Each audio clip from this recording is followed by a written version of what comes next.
Doing? Yeah, New York. It's good to see. Whoa, this is massive. How we doing? You excited for the show? Okay, don't freak out. It's not starting yet. This is just the pre-show. But I'm out here to make sure that we get ready for the show, okay? My name is Alejandro. I'm a musician here in New York. I'm so excited to see you guys. And yeah, you're here for, of course, Rise Up, Sing Out. You've shown up, so you've risen up. But now I got to make sure that during the show, you sing out. All right? You think you can do that? Yeah. There's a lot of you, too, so we're going to make some sound. So we've been asked to sing for the legend Patti Smith. Oh, yeah. You guys excited to see Patti Smith? Amazing. We are going to sing the backups for People Have the Power. And I know everyone's getting settled, but when you have a second, go ahead and grab your lyric book. And you can find the song towards the end. It should say People Have the Power right at the top by Patti Smith and Fred Sonic Smith. Make some noise if you've heard the song before. Oh! Okay, we have a lot of people who know it. So we're going to kill it. Over here at the piano, I have MMC, Mary Mitchell Campbell. And she's going to help us out, getting us our key, okay? And we are going to first start with the chorus. I think a lot of you will know it, but just so we feel strong about like the main part, right? So you don't embarrass me later when Patti Smith comes on, okay? So it goes, people have the power. I'll go first. People have the power. Your turn. People have the power. Okay. That was probably like, what do you think, like a 4? Let's go for a 7 this time. Let's go for a 7. Let's see. Because then we can save the 9 and the 10 for when Patty's out here, all right? But it goes 1, 2. People have the power. Sing.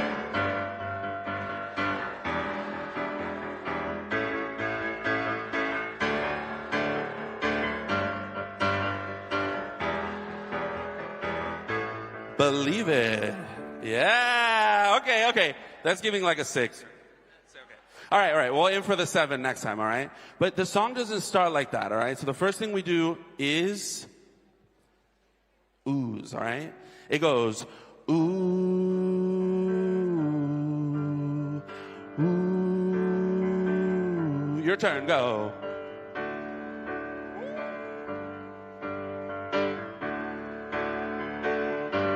Good, you do 2 of those and then Patty will sing, all right? I was dreaming in my dreaming. We'll hear this part, right? Great.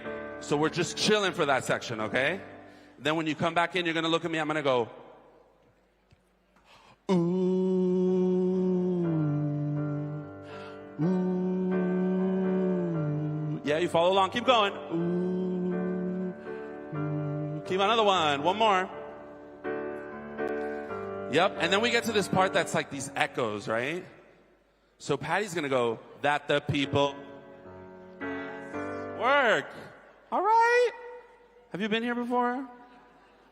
It goes, that the people have the power. Okay, great. You feel that? Where it's like kind of fast, right? Okay, so let's see if you can do it with me. Ready? It goes, that the people have the power to redeem the work of fools. Upon the meek, the graces shower. It's decreed, the people rule. Yeah! They work. Sing, third row. Sing. Okay. So what we want to do on the people rule, because I saw you be like, the people rule. That's like the best part to say it. So we're actually going to say it with Patty. It's going to go, it's decreed, the people rule. Yeah, so we say it all together. Let's try the echoes one more time. Anytime those echoes come up, it's back and forth. Balcony, you with me? All right, let me hear you. All right. From the echoes, here we go. 1, 2, 3. That the people have the power to redeem the work of fools. Upon the meek, the grace is shower. It's decreed, the people rule, yes! And then we sing, people have the power. Sing.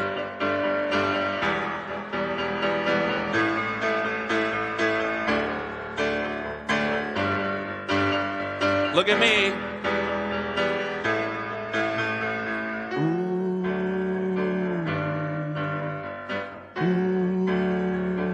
Sing, yeah.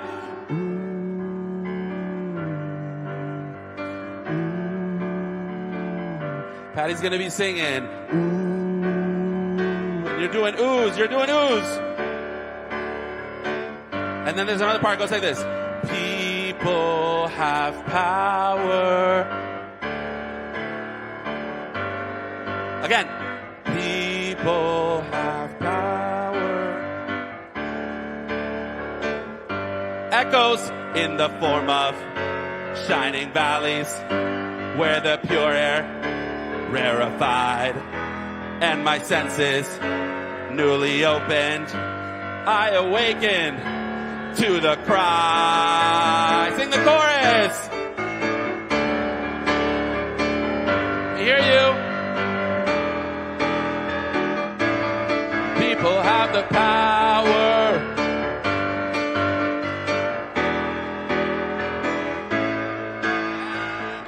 Okay, town hall. Y'all are singing out. Okay, front row is ready. All right, and so is the mezz. I'm freaking out. All right? So every time we get to that chorus, we're all singing together. Okay? People have the power. Every time, right? But that people have power is a little bit more of the backups, all right? So you can chill out. The third time we go around after we sing the second chorus, instead of ooh, we're going to sing ah. It goes like this. Ah. Your turn.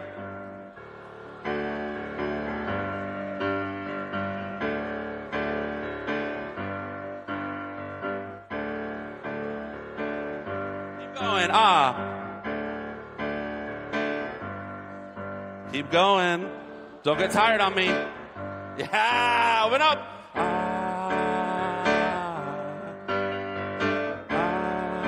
Here's the quiet one. People have power. Go.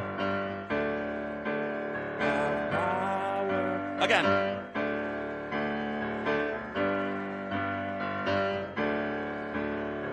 Last time with the echoes, I was dreaming. In my dreaming, God knows a pure view. As I surrender to my sleeping, I commit my dream to you. Then we sing the chorus. People have... Who does? Let's go. Sing it out. People have the power. I'm blown away. I'm shocked. I'm thrilled. Now, listen, there's the whole show's going to happen. And then Patty's going to come out at the end. And if you're like, I'm going to be mad. So you better remember all this order, all right? Now, we're going to do it from the top. When we get to that number, everybody, all the lyrics that you sing, that you have to sing, it's mandatory, is up there. All right? So you'll be able to follow along. You don't even have to turn your pages. Can you believe it? Now, that's the team here at Town Hall. They killed it. All right? So we're going to go from the top, and we're just going to go all the way through. And I'm going to give you some of the Patty lines so you know where we are. But for right now, you got to follow along in your lyric book.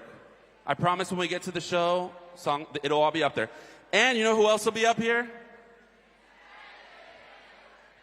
Well, Patti Smith will be up here, yes. But also, what's my name? What's my name? Yeah, it's like the Lady Gaga song. Okay, from the top, you ready? What's the first thing we do?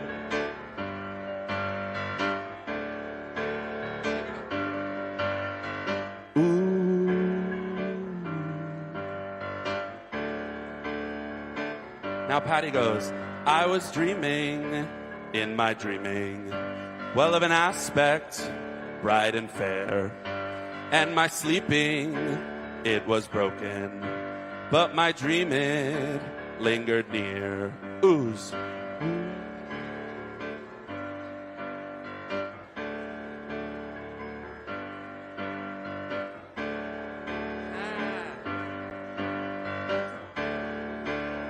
Here come the echoes that the people have the power to redeem the work of fools.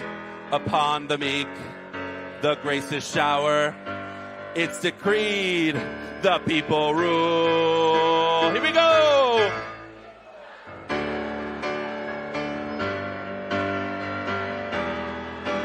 Yes, they do. People have the power.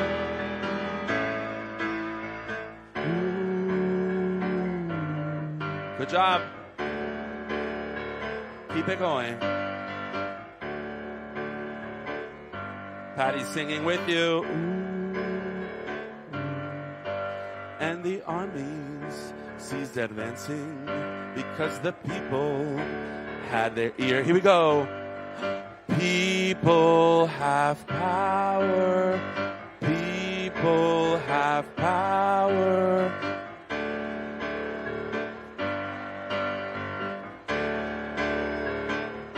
Echoes in the form of shining valleys where the pure air rarefied and my senses newly open.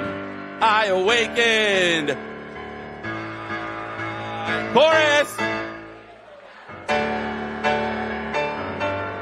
People have the power.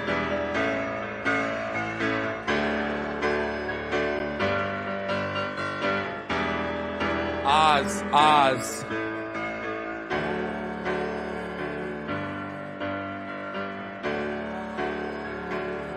Don't get tired on me.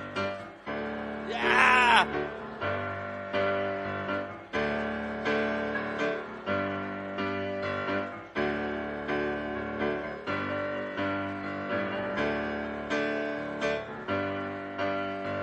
People have power. People have power. One more. People have echoes. I was dreaming in my dreaming.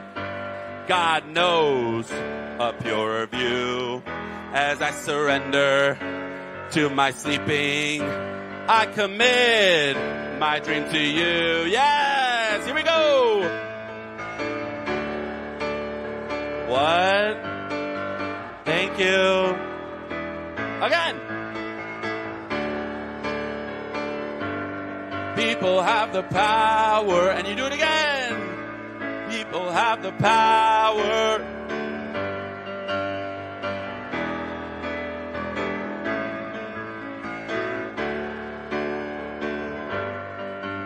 Mezzanine, let me hear you. One more time. Oh, yes. People have the power. Last one. People have the power. People have the power. At the end, we're going to go, already. We're going to hold. Yes? All right, Town Hall.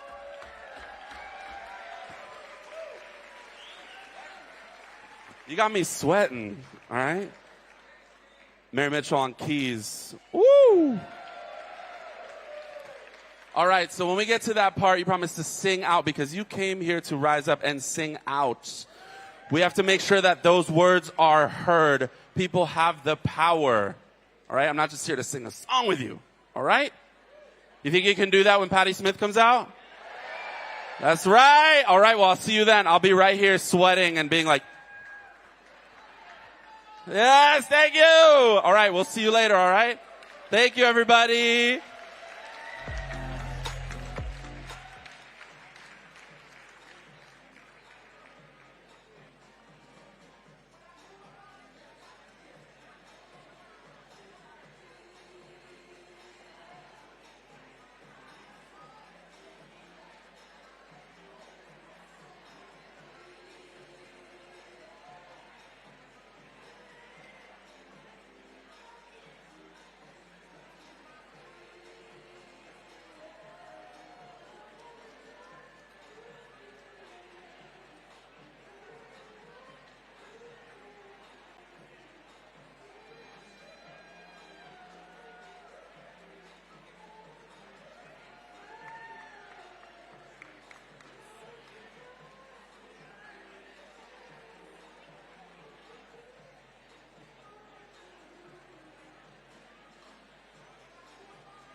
please welcome to the stage Rude Mechanical Orchestra and New York Singing Resistance.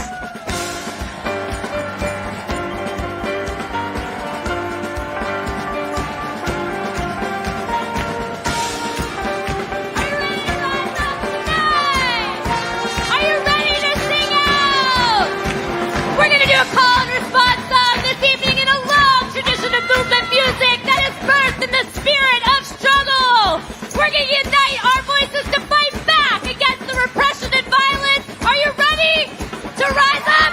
Let's go. Rise up. We're gonna rise up. Rise up. We're gonna rise up. Rise up. We're gonna rise up. Oh, rise up. We're gonna rise up.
Stand to your feet and make some noise! Say rise up! Rise up! We're gonna rise Rise up! up! Rise up!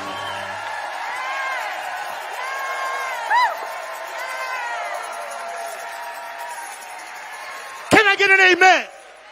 Can I get an amen? Can I get an amen? Amen. Ashe. Ashe. Let it be so.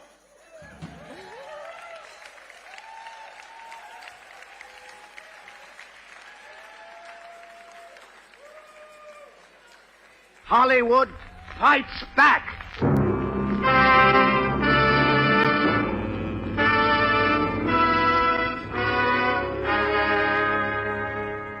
The Red Scare of the 1940s and 50s ushered in an era of mass censorship in the United States, known today as McCarthyism, when Congress turned its sights on Hollywood and put a target on artists.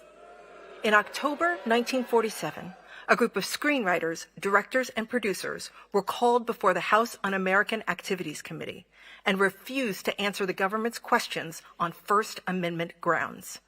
This group became known as the Hollywood 10. A month later, every major studio announced that they'd been blacklisted. But the Hollywood 10 found support in their community. Fellow artists who took up the cause of free speech and refused to be intimidated. Henry Fonda, Judy Garland, Katharine Hepburn, and dozens of others joined the cause, recognizing the power of solidarity against rising authoritarianism. They joined the Committee for the First Amendment and signed a letter that declared, any attempt to curb freedom of expression and to set arbitrary standards of Americanism is in itself disloyal to both the spirit and the letter of our Constitution. Nearly 80 years later, facing a new regime in Washington, the Committee for the First Amendment is back, determined to protect the First Amendment rights for every American. Please welcome to the stage a lifelong activist who brought us all together, the legendary Jane Fonda.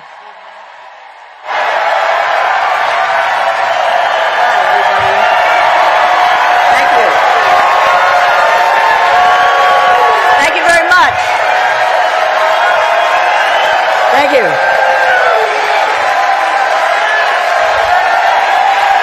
Welcome. Thank you. Thank you, everybody. Thank you. Welcome. Thank you so much for being here at this benefit for the Committee for the First Amendment. Thank you. And here we are in New York. A huge congratulations to New York for your historic win with the Knicks. Yeah. The committee was relaunched last October to bring together the entertainment industry at this moment when our democracy is in peril.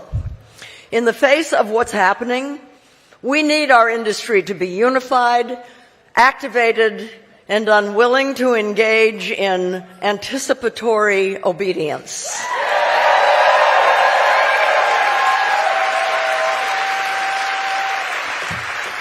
We stand together in defense of our right to free expression. They come for one of us. By God, they come for all of us.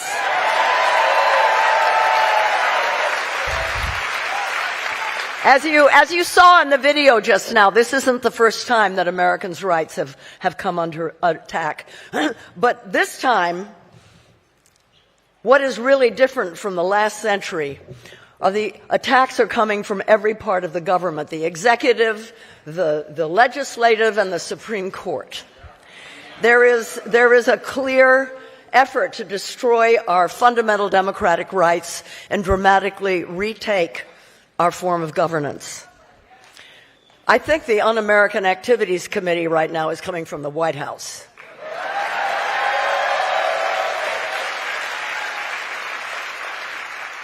But you know what motivates this assault on us? This is important to know. It's because of all the victories that we've won. Victories in civil rights, in social justice. They're trying to roll them all back. The gains that we made, we're not going back. Those gains, they were hard fought, and they made our country better, and we are not going back. And here's the thing. Here's the thing. Those rights are for everyone. Everyone. And we must defend them for everyone. Even if we don't agree with them. You know, it's not about Democrat or Republican or left or right. It's about right or wrong. And it is wrong. It is wrong for people to be attacked and called terrorists for exercising their rights and freedoms. It's time for Americans all across the country, all across the political spectrum, who care about these freedoms to stand up creatively, non-violently, to defend these rights while we can. And we must do this now. Because if we don't, we're not going to have any rights to defend. Now, some of you, I see you have flags in your seats. And today is Flags Day, among other things. It's Flags Day, and we ran out of flags, so 500 of you have flags. Now, I know that not everybody feels that this flag represents them, and we want to take back our flag. We want to take it back, and we want to fight for a multiracial democracy in which everybody will feel represented. And so perhaps tonight, while you sing along, you can wave your flag, just to show our intention. Americans across the country and hopefully across the political spectrum are watching us tonight. Hundreds of thousands. People were registering for watch parties 20 minutes ago. And I wish that you could see the letters that we're getting. People are renting out whole theaters all over, every state in the country and Hawaii. Yeah.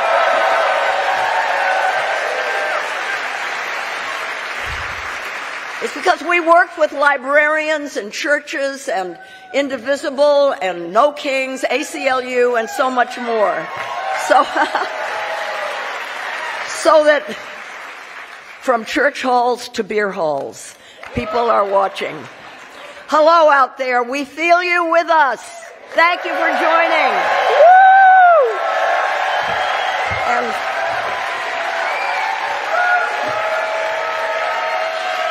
isn't it great? Isn't it great to know how many of us there are? Listen, we are the majority. So let's act like it. I know times are hard, but if we work together, if we stay unified and know in our hearts that we're going to win, we will win. Think of the Knicks. Like the Knicks.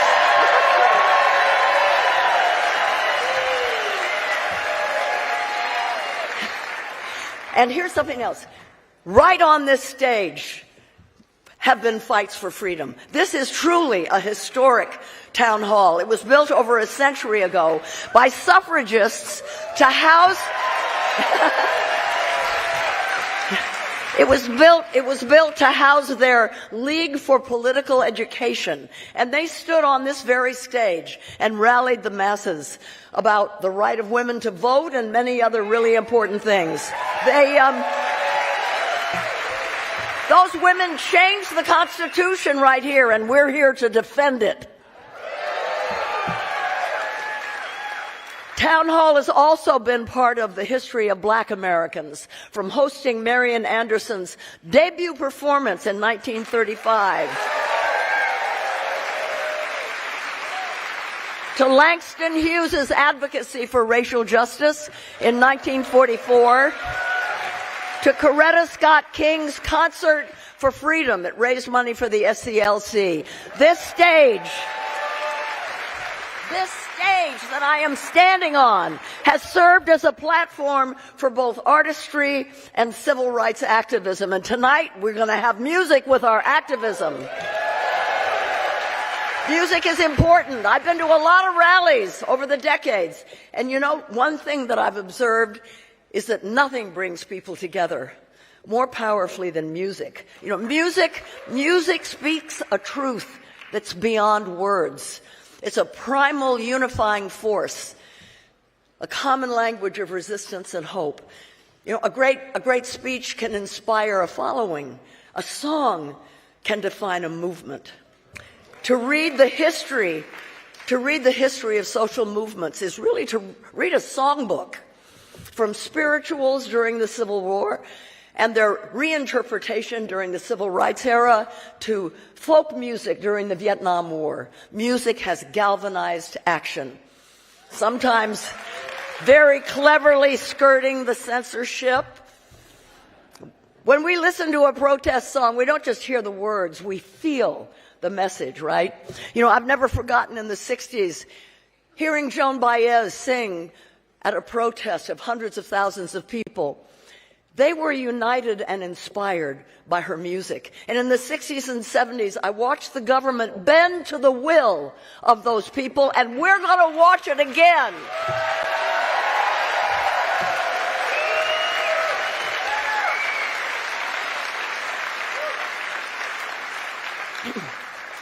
But right now, the government and its cronies is routinely violating its First Amendment to silence artists, shuttering institutions like the Kennedy Center, defunding museums and the National Endowment of the Arts, and banning books, canceling TV hosts who speak out. It's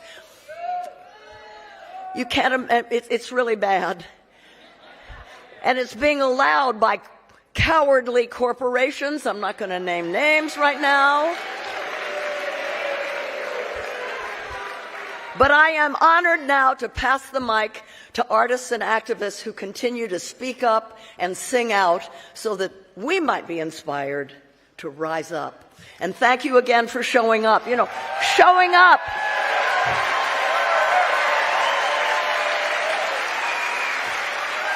Showing up is an act of hope, and you all give me hope. And now to start the evening, please welcome a woman who represents hope and resilience, both in her own powerful individual presence and as a representative of the indigenous peoples of North America. Please welcome Lily Gladstone.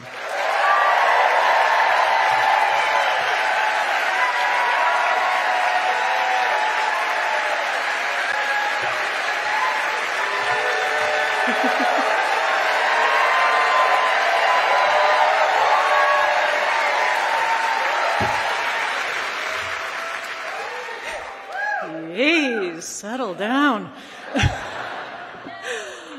Okineksokoeks, nestunetäniko pitääkin. Mahtoto siksi ketsittäpi, mahtoto nimipu. Iksukapineksokoeks, nitsikataikitsi. Hello, my friends. My name is Lily Gladstone, Eagle Woman. I'm from the Blackfeet and Nez Perce Nations. Thank you, my friends. I feel the good in your being here together tonight. I am so honored to have been called upon by the inimitable Jane Fonda to open this gathering by thanking the Lenape, the first peoples of Lenape-Hoking.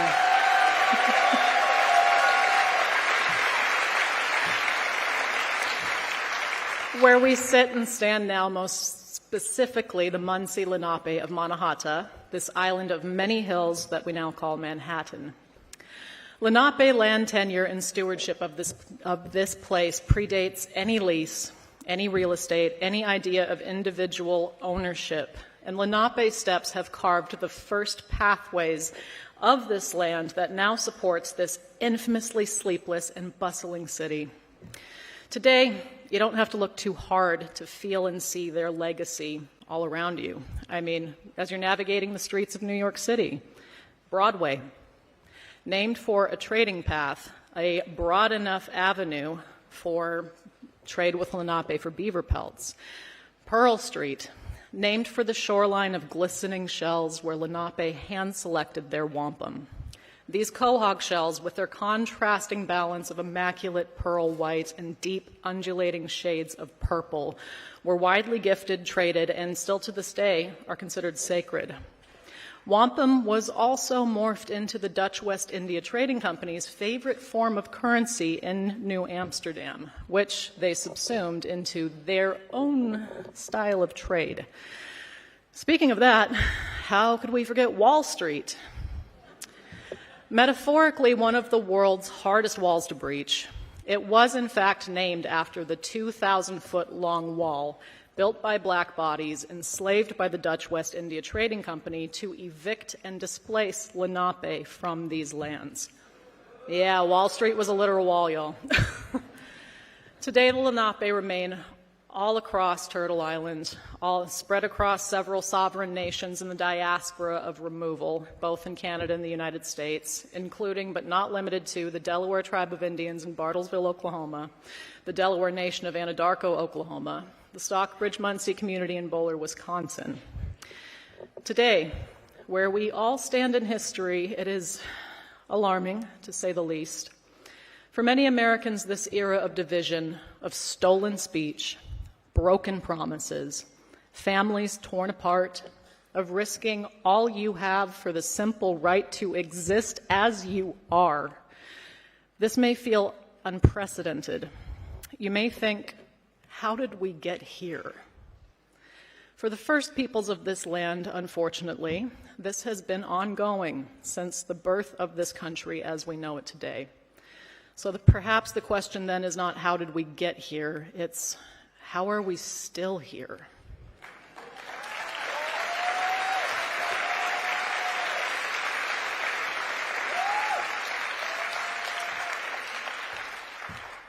And maybe more importantly, how do we move forward?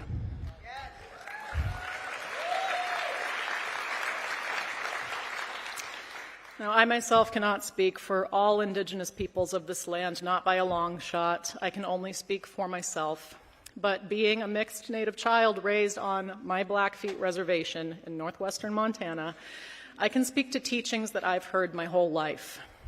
For the Blackfeet, and every other tribe from the Great Plains, one of our greatest teachers is and always has been at the epicenter of our way of life, our language, our way of knowing, our ceremonies, and that is the American bison, the buffalo. Inni, our word for buffalo, have long taught us what resistance in the face of adversity looks like, being the only animal able to calve in the middle of sub-zero temperatures where cattle would simply lay down. They would be buried under freezing snow of the high plains. They're pitiful. Buffalo, however, they turn head on, and as a herd, they face the blizzard. They face a storm together. For them, that's nothing metaphorical. They were built for that. To us, well, part of being a human being in our language is to accept that we also are gimitapsi. We're pitiful. We are not built like buffalo, so we can only borrow and learn from them. They feed us, they clothe us, they show us the way. Our survival is so intertwined with the buffalo that in order to conquer the Great Plains and its people, the United States Army launched a campaign to eradicate the American bison, inviting settlers to shoot on sight, often from passing trains, as many buffalo as they could. This campaign was so effective that buffalo declined from a population of roughly 30 million to less than 1,000. Some say 325. Oh, look, another wall.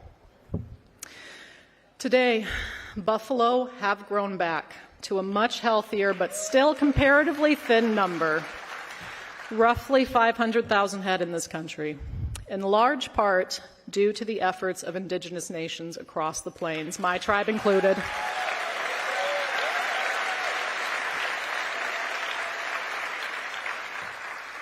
It's not far from my family's allotment. I can say for the first time in 150 years, our Blackfeet lands, including Glacier National Park, they have been waiting for Inni to return this whole time. The soil is feeling the hooves again, tilling it. The land is feeling the invitation of other species, supported by this keystone species, to also return. With them, they're restoring the balance to this land that continues to give us all life, that has been so cattle-trodden for the last 150 years. We're seeing new species, we're seeing old wallows returning, and we're seeing the spirit of our children seeing these buffalo on this land, knowing things are coming back into balance. Hard fight, but this was possible on my reservation in the hands of Blackfeet people because of what we were taught by the buffalo. They are still teaching us how to be. We came together in community for them and for ourselves so we could all breach the storm. We still have a long way to go, but in spite of ongoing campaigns and policies to erase both the Blackfeet and the buffalo, we are both, in fact, still here.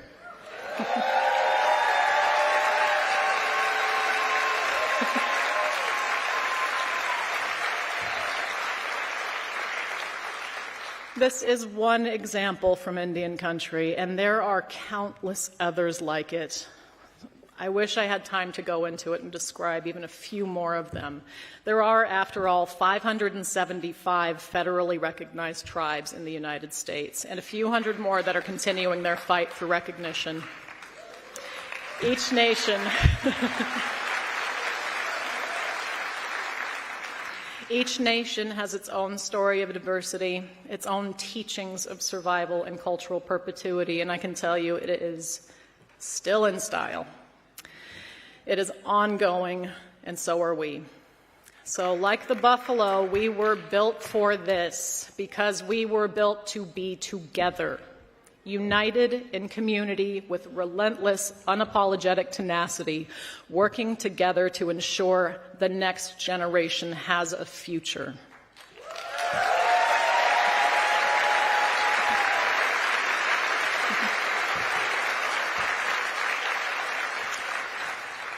Thank you all for choosing to come together. We know that fascism thrives in isolation. We will not face this storm in rugged individual glory. We are going to do it together.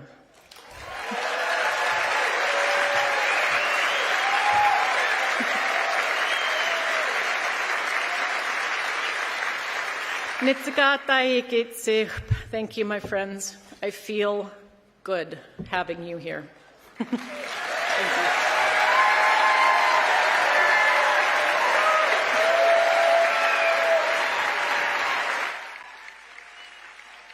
Over the past century, musicians have used their voices not just to entertain, but to advocate for social change, often at great personal cost.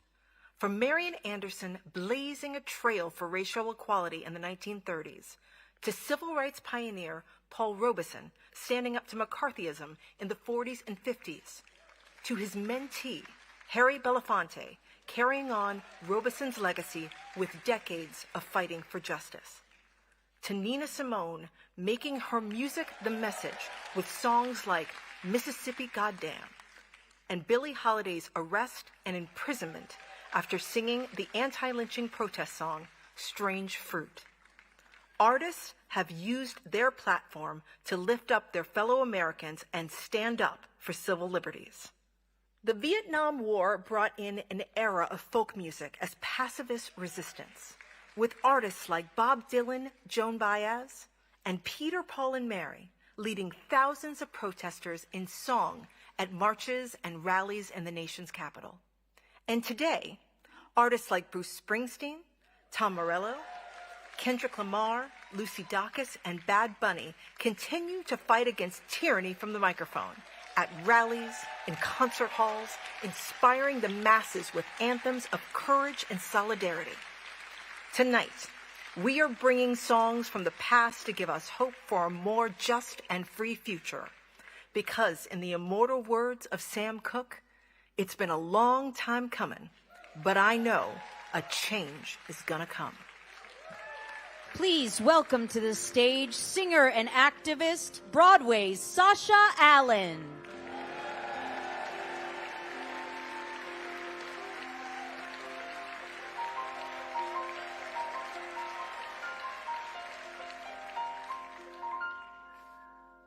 I was born by the river in a little tent. Oh, just like that river I've been running ever since. It's been a long time coming, but I know, yes I know, change gon' come. Oh, yes it will. It's been too hard living, but I'm afraid to die. I don't know what's up there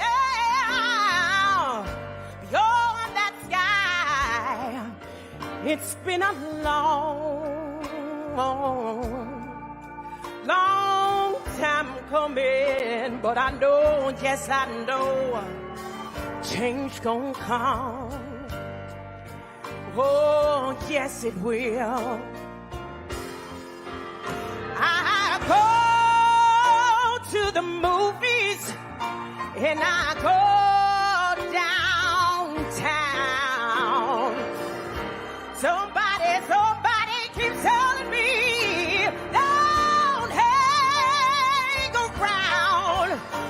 been a long time coming, but I know, change gonna come. Oh, yes, it will. I go to my brother and I say, brother, help me, please.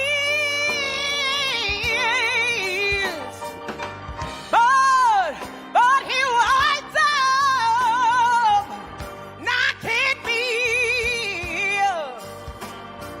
back down on my knees. Yeah, there been times that I thought I wouldn't last,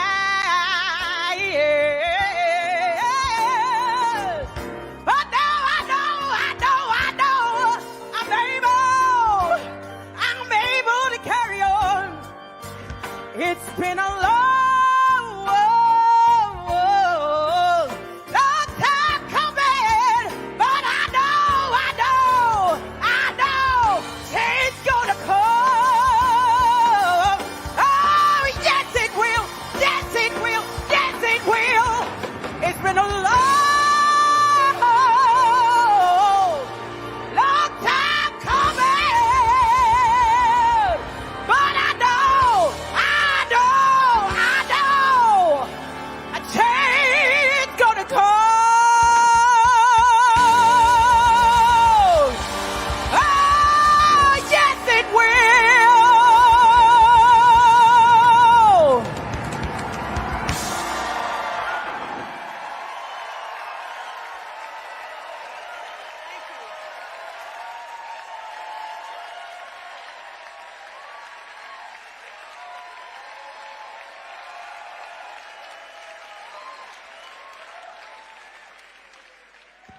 Please welcome political commentator, political activist, and the host of the Joy Reid Show, New York's own Joy Reid.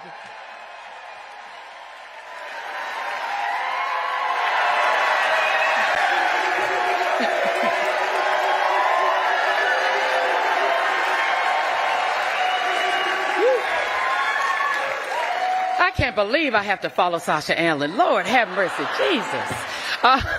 To Jane Fonda, Sasha Allen, baby. Woo. Woo. I caught the spirit like I'm in church. Ooh.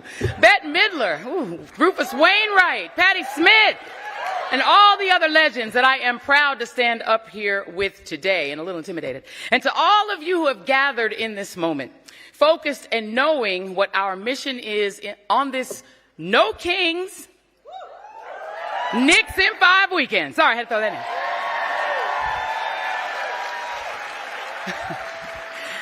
No, I truly feel so honored to be here. My mom, the late Philomena Augustina Carol Lomena, an immigrant, an academic, and a whole Bet and Jane fan, would be so very proud. But as excited as I am to be on this stage, I also understand the stakes in the assignment. Because the threat is not coming, friends, it is here.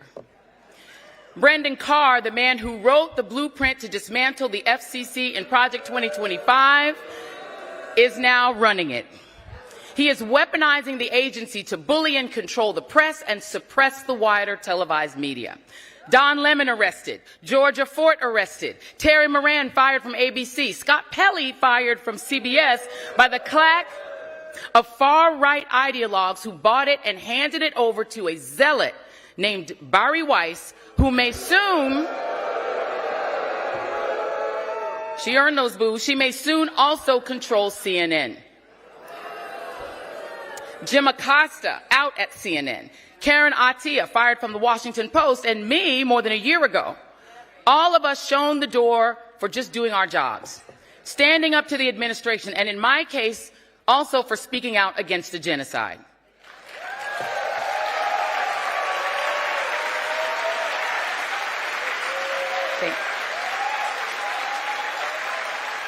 And it's not just journalists. Jimmy Kimmel suspended until the people rose up to put him back on the air. The Late Show with Stephen Colbert fired after more than 30 years that show was on the air because a certain orange asshole whose name is no longer on the Kennedy Center cannot take a joke.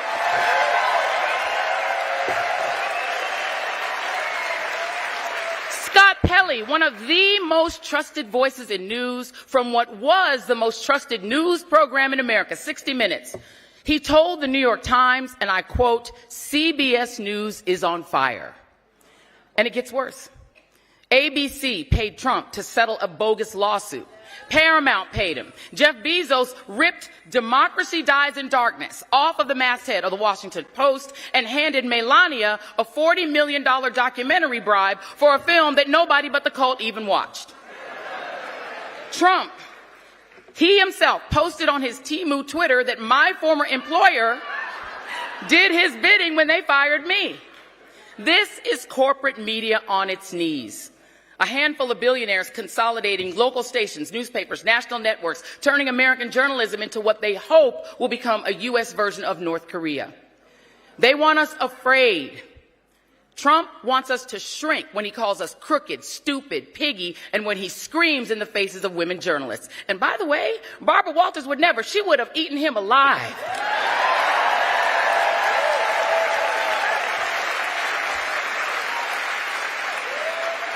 Rest in peace, Barbara. But as Mr. Pelley told Anderson Cooper, you cannot have democracy without journalism. And I would add, without art, without comedy, without music, and without clear voices speaking freely to those in power. And friends, that is what they didn't count on. We are not afraid. We are not afraid. That stanza from "We Shall Overcome" is still true. The path forward is independent media and independent voices, unbossed and unafraid.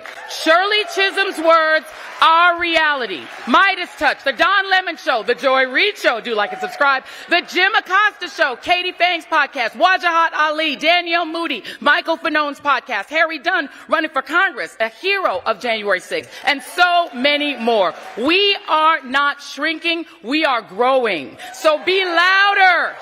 Be bolder. Rise up. Sing out. Thank you and God bless.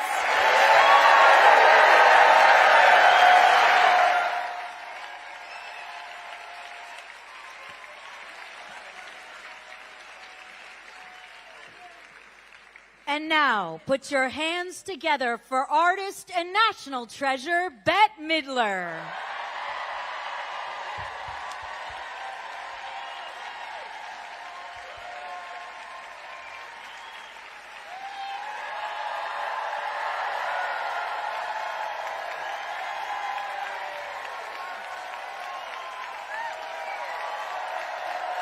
So happy to be here.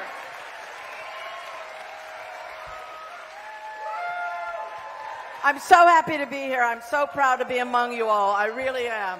I'm so thrilled that you're here. I'm so thrilled that you understand. I think the speakers have been fantastic. It's just such a wonderful night. I feel like I'm part of a community that's so bright, so intelligent, so well-meaning, so full of, so desperate for justice. I just thrilled to be among you.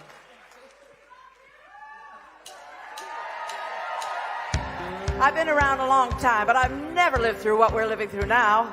The great Woody Guthrie wrote this song many years ago. I changed some of the lyrics to fit our time, and I hope you'll sing it when you're marching, because sometimes you just gotta sing out.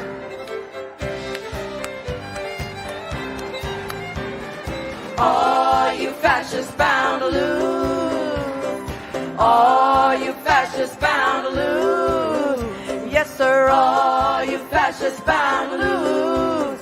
You're bound to lose, you fascists bound to lose. Hey there, all you fascists, let me put you straight. When you come for the rest of us, we'll fight you at the gate, and you will lose, you fascists bound to lose. We'll battle lives together until they cut and run, just like in Minneapolis. And when the midterms come, you're bound to lose. you fascists bound to lose. All you fascists bound to lose. All you fascists bound to lose. I said, all you fascists bound to lose. You're bound to lose, you fascists bound to lose. To hell with all the cowards who hide behind their masks. We're gonna win the midterms. We're coming for his ass. He knows it too. That bastard's bound to lose. Trying to distract us from the Epstein files. They gassed and beat and murdered us, protecting pedophiles. Let's turn the screws. You pervs are bound to lose. All you fascists bound to lose. All you fascists bound to lose. Yes, sir, all you fascists bound to lose. You're bound to lose, you fascists bound to lose. America, get ready. Midterms are at hand. We gotta stick together, folks, and vote to save this land. It's time to choose those fascists bound to lose. Everybody sing, all you fascists bound to lose. Hear that? All you fascists bound to lose. Yes, sir. All you fascists bound to lose. You're bound to lose. You fascists bound to lose. Everybody sing, all you fascists bound to lose. They're bound to lose. All you fascists bound to lose. They're bound. Yes, sir. All you fascists bound to lose. Oh, yeah. You're bound to lose. You fascists bound to lose.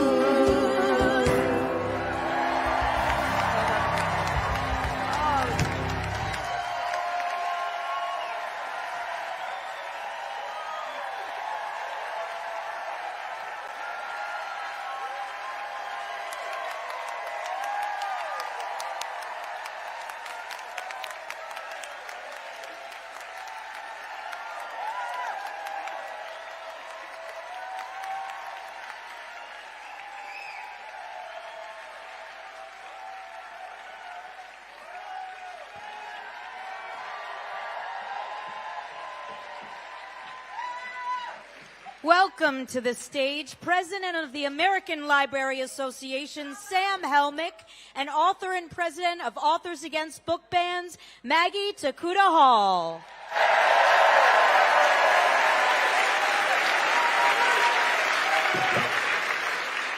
Good evening, beloved. My name is Sam Helmick, and I have the honor of serving as the President of the American Library Association. Tonight, we share a refrain in a long chorus of people who have gathered generation after generation to sing, speak, write, organize, create, protest, and imagine a more just world into being. We all know the First Amendment is not merely a list of these freedoms. It is an invitation to participate, to tell stories, to hear the stories of others, to wrestle with difficult ideas and difficult truths, to build something larger than ourselves. And libraries know this well. Every day, libraries make room for the hard harmonies and the difficult decrescendos. Libraries are one of the few places left in our society where people can encounter perspectives they did not expect, voices they may have never heard, and neighbors they may not yet understand.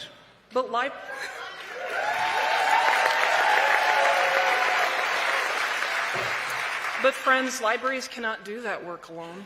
Civil society cannot do that work alone. We need you. We need your stories, your curiosity, your questions, your readership, your courage, your willingness to stay in conversation even when the conversation becomes challenging. Because liberty cannot defend itself. Freedom of expression must sustain it.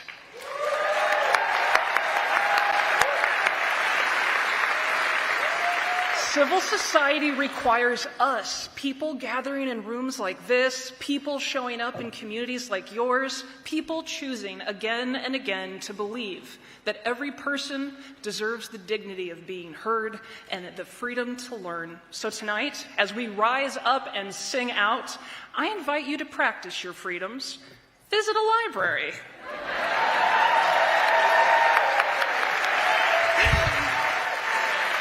Support your local journalists, read broadly, listen deeply, speak courageously, show up for one another.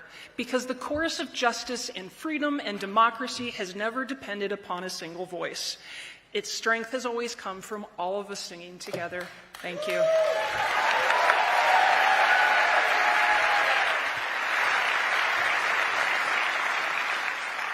Hello, I'm Maggie Takuta Hall, and I'm the president of Authors Against Book Bans.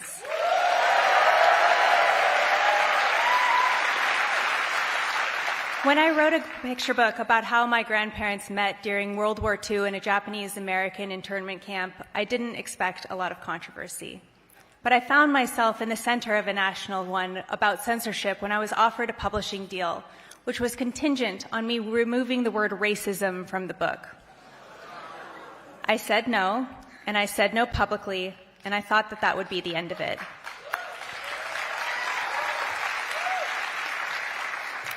Instead, I got a front row ticket to the book banning mania taking over school districts and public libraries all over the nation. It was while visiting Idaho, the state where my grandparents had been wrongfully imprisoned, that I was first made aware of the violence of book bans. I had understood that book bans were a problem. I had not until then understood that they were ruining people's lives. The librarians I spoke to were facing daily harassment at their jobs, being followed home, doxxed on the internet, accused of horrific crimes against children. They were receiving death threats, all for the crime of being librarians. After that, I told myself I'd be damned if I let them fight alone.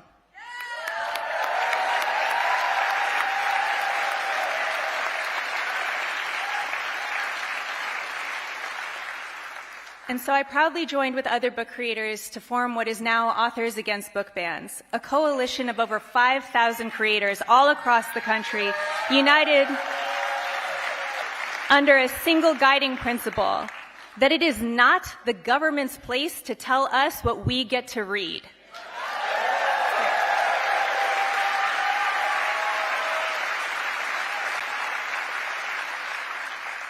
I think a lot of us, authors in general, were waiting for someone to come and save us.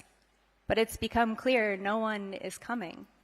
Not the politicians who are eager to sell out our trans siblings for political expedience, not the CEOs who stand to gain from privatizing the public good, and certainly not our president, who is bent on gaining authoritarian power through all the dumbest and cruelest means possible. Exactly. That's how I feel too. It's up to us to save ourselves. The thing that makes me proudest of Authors Against Book Bans is that it is not one person who is stepping up to stop book bans alone. Countless volunteers do the thankless, long, and often crushing work to shore up our fight. Together, we have accomplished and we have won so much because no one is coming to save us. And that's okay. We are going to save us.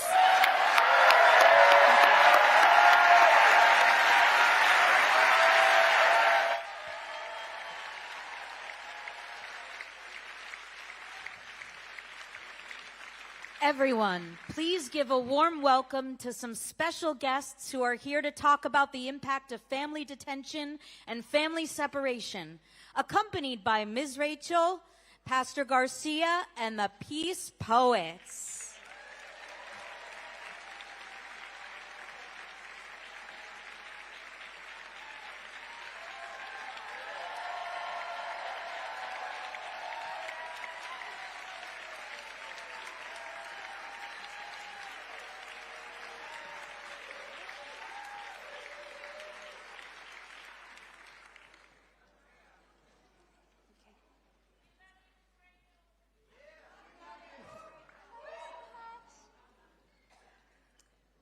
Tonight, I want to talk to you about my friends.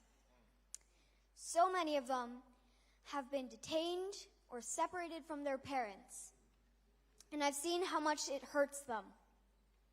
Children belong in schools and on playgrounds.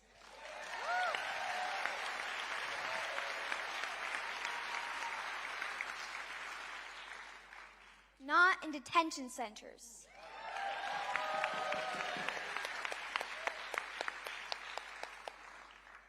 All children should feel safe and loved.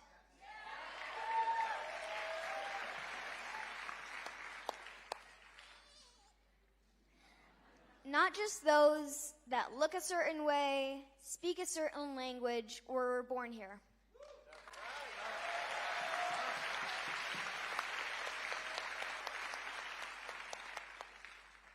Every child deserves to be free.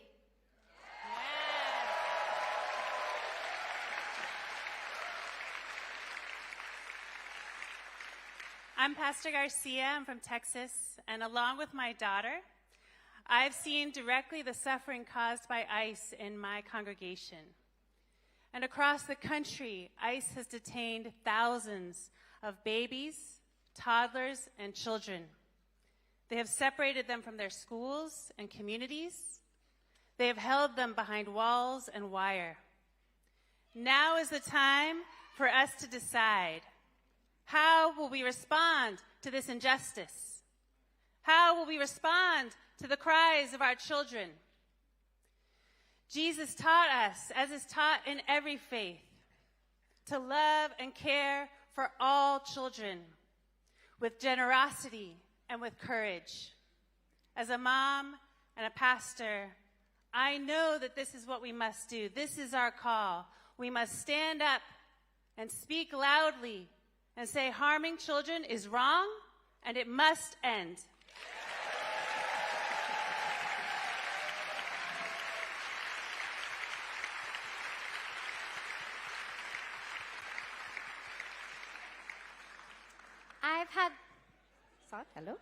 I've had the honor of meeting with 10 absolutely precious children who, and their wonderful families, who have been locked in Dilley Immigration Detention Center in Texas. 1 minute, I talked to a 9-year-old about how we both love pizza and soccer and how he won the spelling bee and wanted to get to the state spelling bee, and the next minute he was begging for help to get out of what we know is a family prison. A prison that is neglecting, abusing, and traumatizing kids. As the American Academy of Pediatrics says, there is no safe amount of time for a child to be in detention.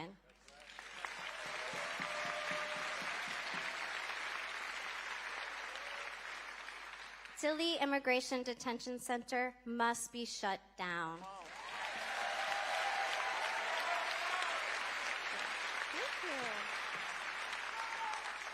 We need to end the cruel policies of family detention and family separation.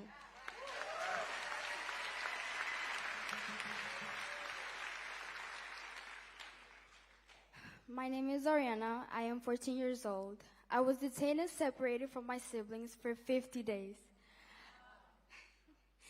I saw sick children who didn't get help in time, children fainting, and families struggling to get food and medicine.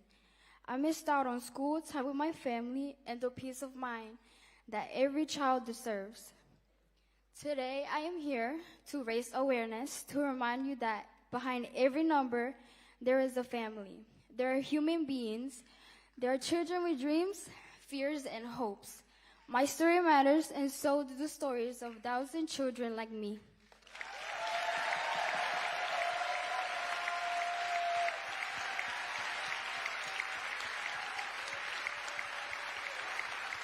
Can we tell Ariana, we see you and we love you?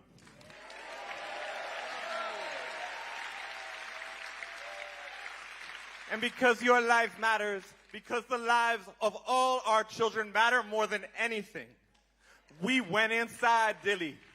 And tonight we're going to share with you a song that we co-wrote, sitting in the visitor center with the children.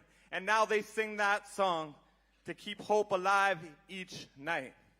And we promised them that we would invite everyone across this country to say their words and uplift their song like a mighty wave of song.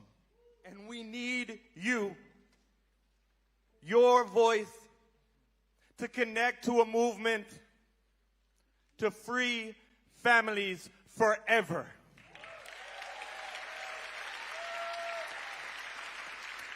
Are y'all ready to sing this song? We need you to repeat after us. Here we go.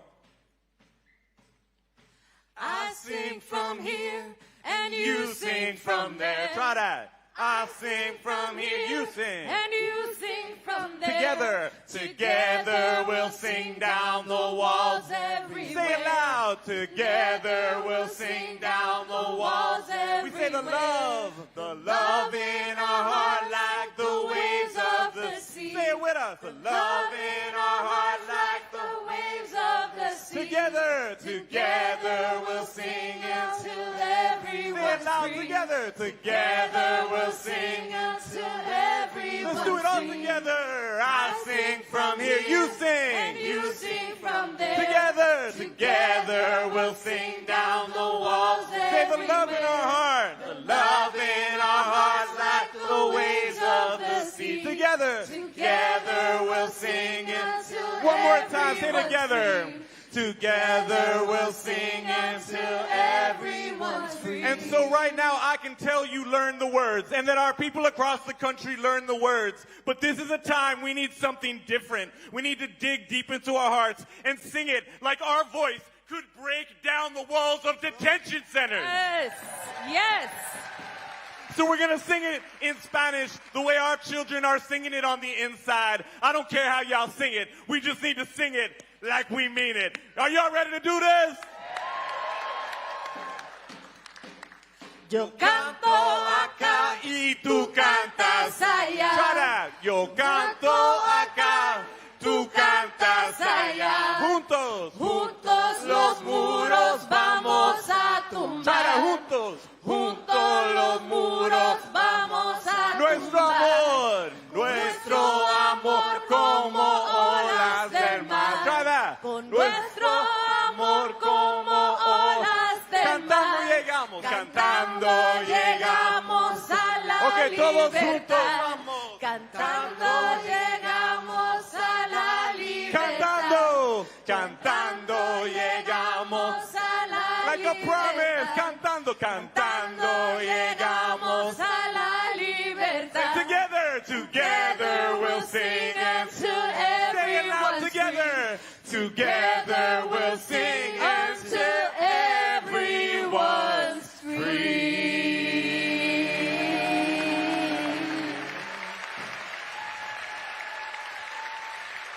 Free families.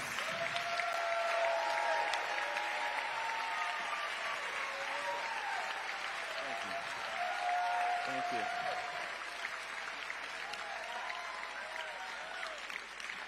Please welcome to the stage a fearless activist and a star of stage and screen, Tessa Thompson.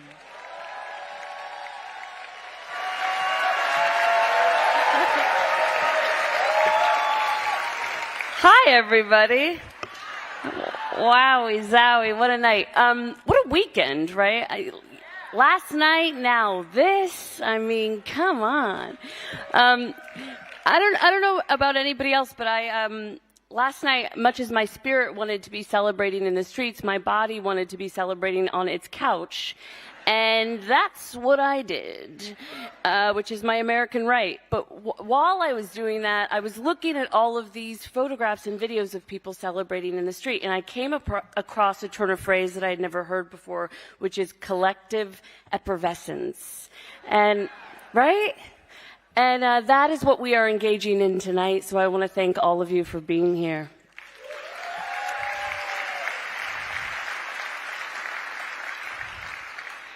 Angela Davis said that it is in collectivities that we find reservoirs of hope and optimism. When George Floyd was murdered in Minnesota for being the wrong color at the wrong time, I took to the streets of Los Angeles, where I live. And I linked arms with thousands of mourners in the streets, sharing in our collective grief and our outrage and our commitment to make his legacy a revolution. 6 years later, Minnesota was a battleground again after ICE murdered Alex Pretty and Renee Nicole Good. And again, I was filled with despair and rage, But what was most heartbreaking and most enraging at the time about the murders was how unsurprising they were to me. As a Black American, there is a kind of bone-tired exhaustion in fighting the battles that we have fought so many times before, in insisting time and time again, generation after generation, that people have the right to exist, even if they speak out against the state. But what happened in Minneapolis in the aftermath underscored Dr. Davis's words so profoundly. When ICE made the streets unsafe and when the National Guard stormtrooped in, neighbors became comrades, moms' texts turned into crisis response hotlines, schools became safe zones, the people had the power to protect one another.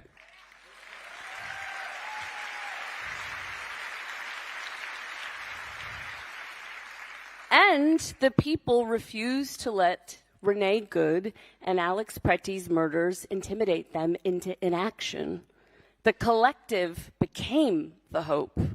The community care is why my reservoir of optimism has not yet run dry. I felt it then, and I feel it now in this room together tonight.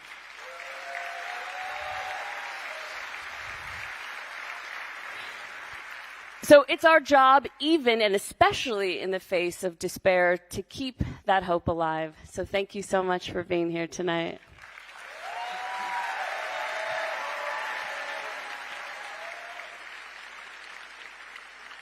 Please welcome to the stage, Julia Roberts.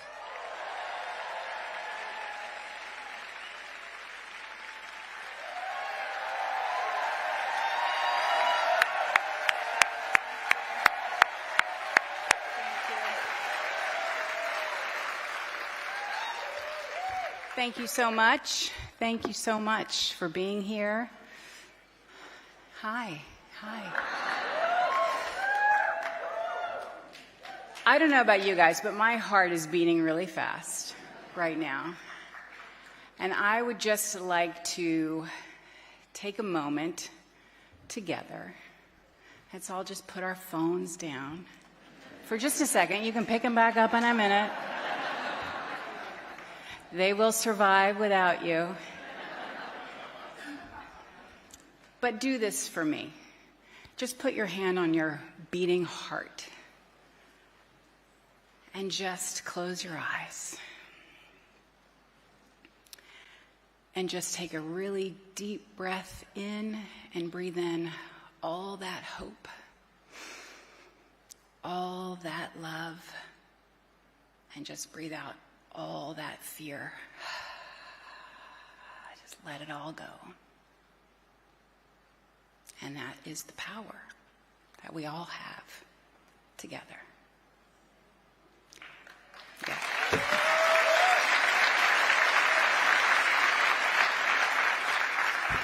So just keep doing that, because that's a critical piece to this puzzle, and it's a critical piece to continuing the fight that exhausts all of us.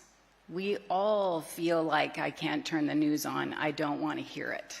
But we have to hear it, we have to face it. But if we keep inhaling and exhaling, we will prevail. This I know for sure.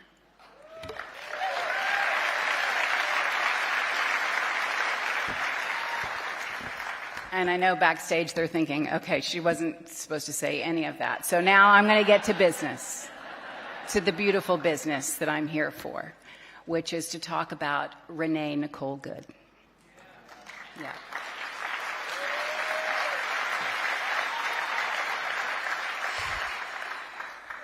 Renee Nicole Good is not a symbol. She is an American woman, a queer woman, who is doing the very best she could do to be good in an unjust world. Yeah.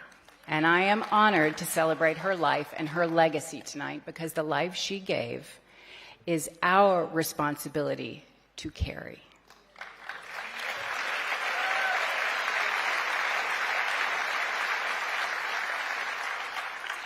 And I am so grateful and honored to the poet Amanda Gorman for writing these beautiful words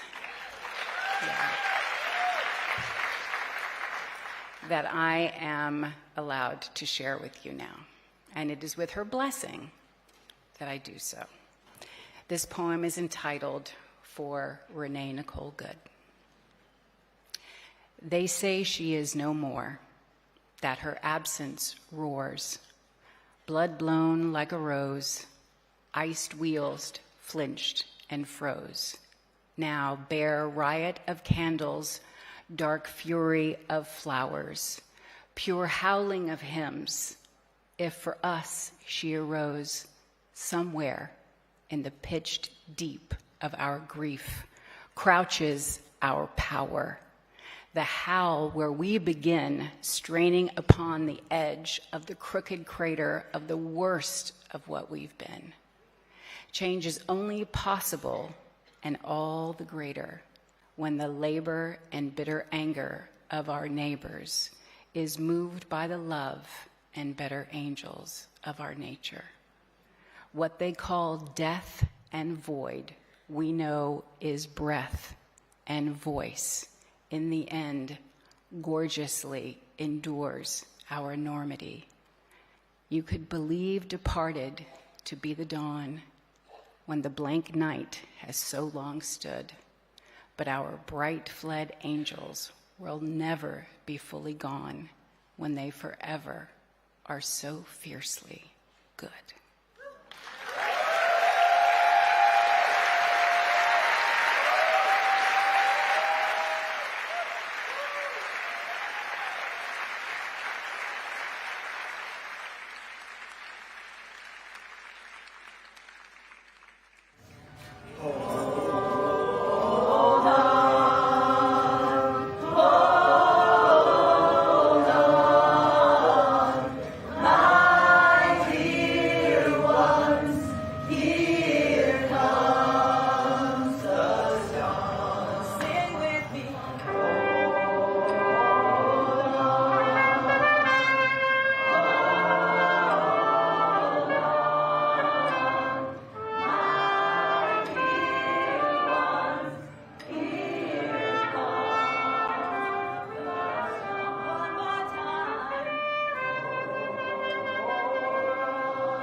We come to you tonight from Minneapolis. We are here on unceded Dakota land in George Floyd Square. We've got folks here from the Singing Resistance. The Singing Resistance formed to be a mass movement of singers organizing to fight authoritarianism. We're not a choir. We're a movement you can join. We have 300 chapters all across the nation because we know that music is an organizing tool. We're in the lineage of the unions, of the Black Civil Rights Movement, of the Poor People's Campaign, of the Sunrise Movement, where music helps us shift the world towards the liberation that we need. And we're here in George Floyd Square with our friends from Brass Solidarity.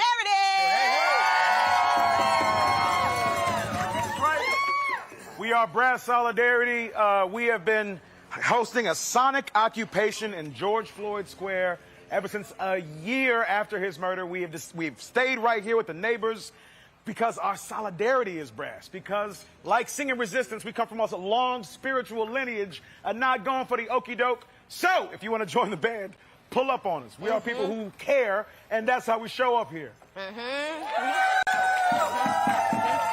streets? Our streets! Whose streets? Our streets! Whose streets? Our streets! Whose streets? Our streets! No justice! No streets! No justice! No streets! No justice! No streets! No justice! No streets! That's right. So, we want to teach you a song that you can use at your next protest, wherever you may be. It's very simple. The words say, organize, organize, organize. And there's some call and echo, which you'll pick up real quick. We're going to invite our friends from Singing Resistance New York City to join us, and they'll teach you some songs, too. So we're going to start out here, and we're going to let you catch up. 1,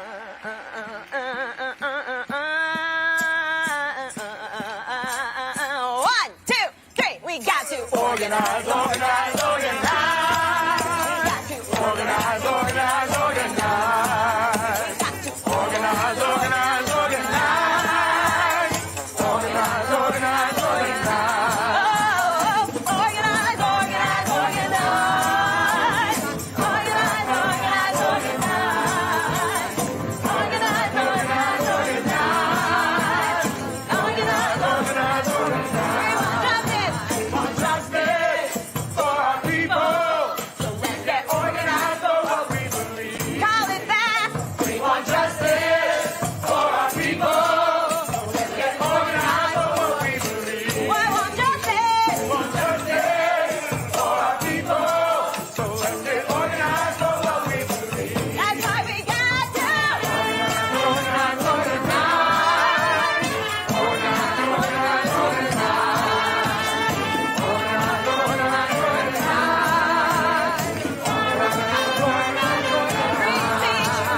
Free speech for our people. So let's get organized for what we believe. Free speech. We want free speech for our people. So let's get organized for what we believe. That's why we got to organize, organize, organize. Organize, organize, organize. Organize, organize, organize. Organize, organize, organize. Organize, organize, organize. Organize, organize, organize. Organize, organize,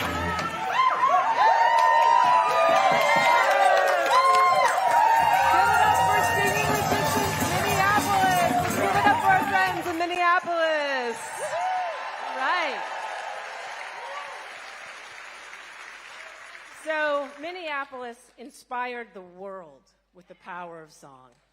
But here in New York City, the greatest city in the world, go Knicks, we also have a strong tradition of cultural organizing, with organizers and individuals and choruses working for liberation through music. So we've got many groups here tonight. We've got folks repping from the Rude Mechanical Orchestra. We've got the Resistance Revival Chorus. We've got Sing in Solidarity. And we've got Sing Out NYC. We've also got the New York Choir Project. And folks from Songs in the Key of Resistance with the Cairo Center. Singing Resistance is a joyful movement that, through the power of collective singing, mobilizes and organizes people to take loving and radical action in solidarity with those most impacted by state violence. We invite you, we invite you wherever you are to join in this movement of song. We are all part of the singing resistance. That's right. Absolutely. Every one of us. And we just heard our friends in Minneapolis sing a few songs that have been sung across the country and the world since January. So now we're going to invite you all to sing along with us, and here's Josh to teach us a song.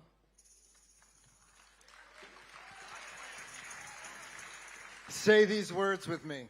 No one is getting left behind this time. Is getting left behind this time. We get there together or never get there at all. We get there together or never get there at all. Rooted in the rich soils of my ancestral lineage of Jewish revolutionary nonviolence. This song takes inspiration from 3 words in the book of Exodus. Vagam Erev Rav. A mixed multitude. Unified across difference. Organized to defy an oppressive state. This song is an aspirational invocation that will challenge any of you who sing it to do the difficult work of staying connected in a world that is stacked against us to be divided. Since I wrote this song in 2021, it has become an anthem of Palestinian liberation,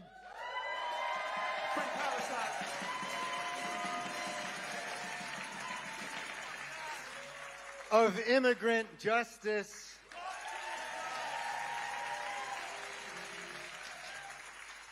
and the singing resistance, which we are now all a part of. So sing this one with me, line after me. It goes something like this. No, no one is getting left behind this time. Your turn. No one is getting left behind this time. Yeah. No one is getting left behind. No one is getting left behind. No one is getting left behind this time. No one is getting left behind this time.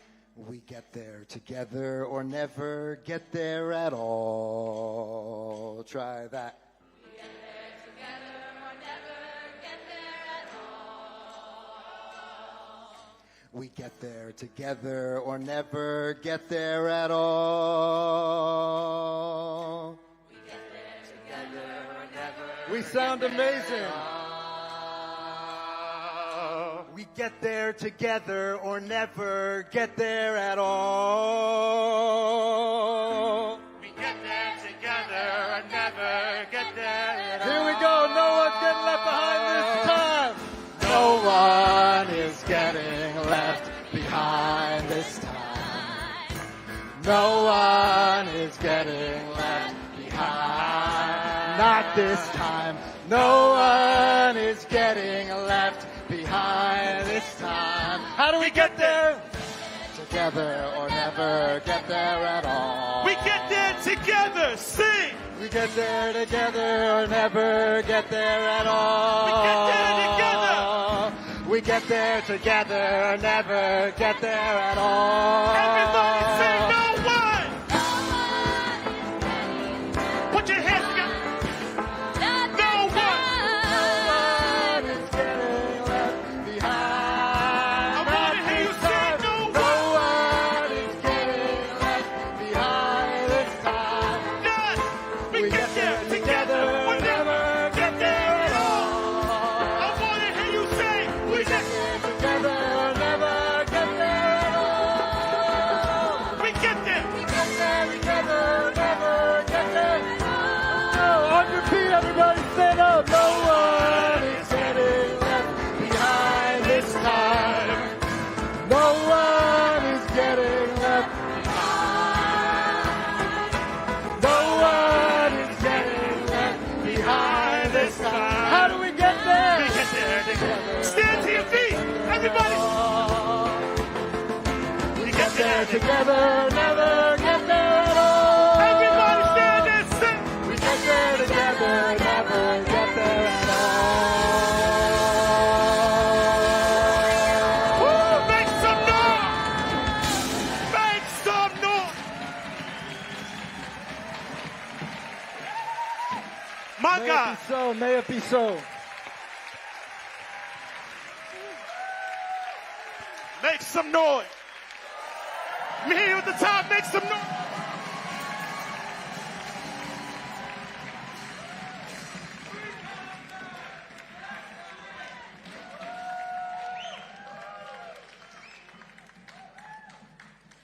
Please welcome to the stage actor and activist Wilson Cruz and RuPaul's Drag Race superstar, activist, and lip sync champion, Peppermint.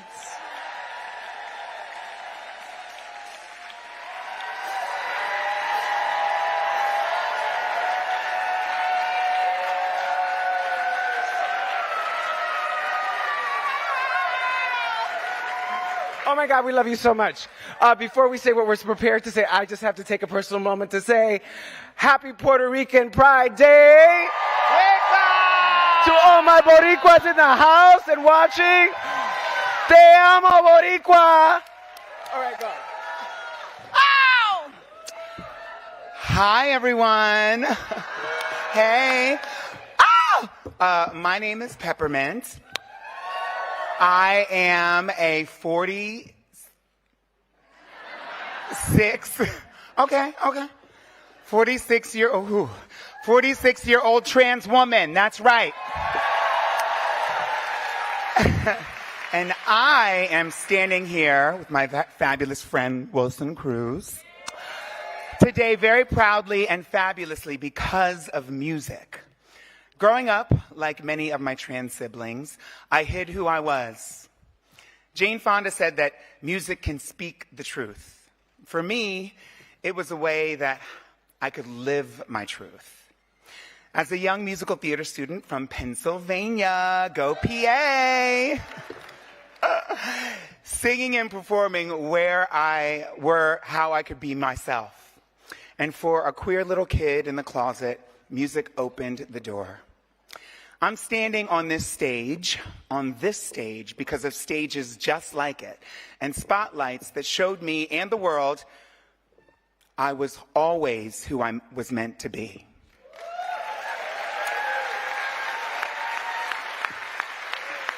You know, we live in a time where that spotlight is dangerous for so many trans Americans.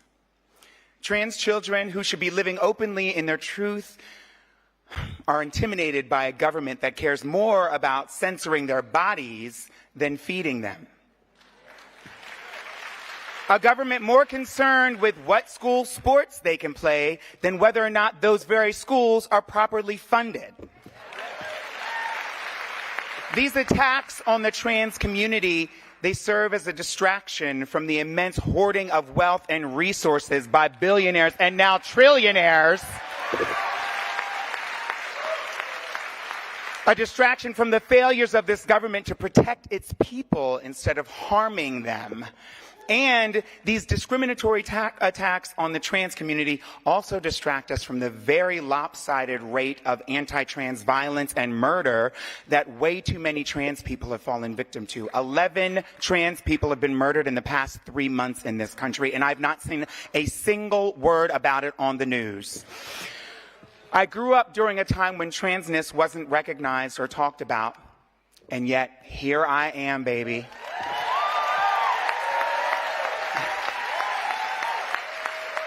Having experienced things most people, let alone trans people, don't get to experience. And still, I recognize my privilege in just simply surviving and being out and proudly trans. I'm here tonight because of my trans foremothers, like Marsha P. Johnson, who fought for my right to exist, and I continue to shine that spotlight for all the trans youth who doubt that they could ever stand here looking this fabulous, darling. Because we know it takes a village and some cheekbones.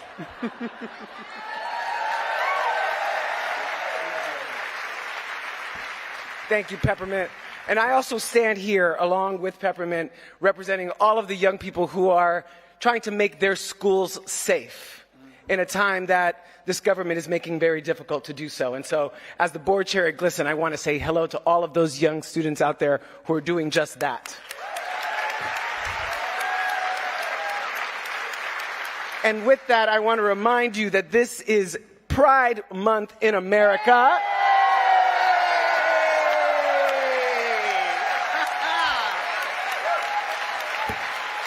And while we are very, very proud, this year our rainbow flag is battle worn. Because this spring, blocks from this theater, the pride flag was removed from the national memorial of the Stonewall Uprising. And it was only returned when activists brought it back themselves.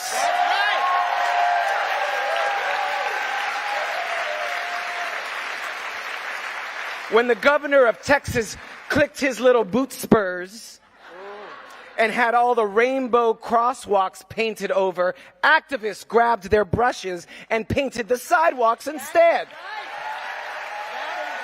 Because that's what we do. It goes to show if you lower our flags, we will raise them back up, baby. You can paint over our rainbows, but we'll paint an even brighter one to lead the way. Because a rainbow should not be shamed and banned. Because beauty should not be shamed and banned. A rainbow on our streets and on our monuments is a powerful reminder of hope and joy after a storm. A rainbow is a spectrum of inclusion and representation and diversity that makes any city shine. So today we honor our queer ancestors. I think about James Baldwin. I think about Sylvia Rivera when I say that. I think about Audre Lorde. Yes. Today we honor them by continuing their fight, by insisting on beauty and technicolor pride in defiance of whatever storms try to wash us away. Happy Pride, everyone.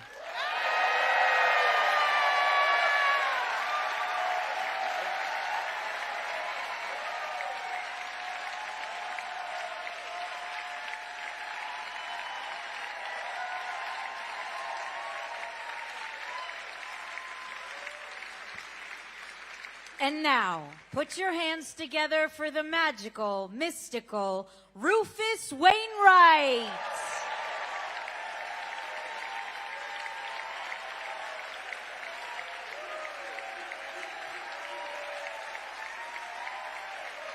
Hello, everybody. Such a great honor to be here. And Jane told me that she wanted me to say before singing this song that the person who made it famous, the woman for whom it was written for, Miss Judy Garland, yes, she was a member of the Committee for the First Amendment, and the man, the incredible lyricist Yip Harburg, who wrote the words to this next song. I wonder what I'm going to sing. He was actually blacklisted, and so yeah, it's been going on for a while, and let's stop it. Here we go.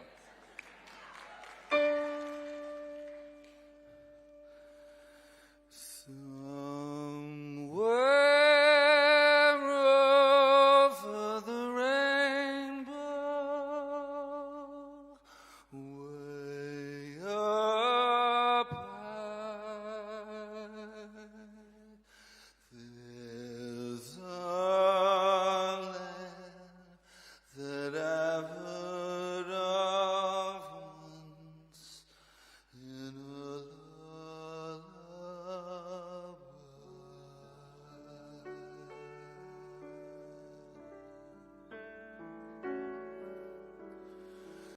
Somewhere over the rainbow, skies are blue, and the dreams that you dare to dream really do come true. Someday I'll wish upon a star and wake up where the clouds are far behind me,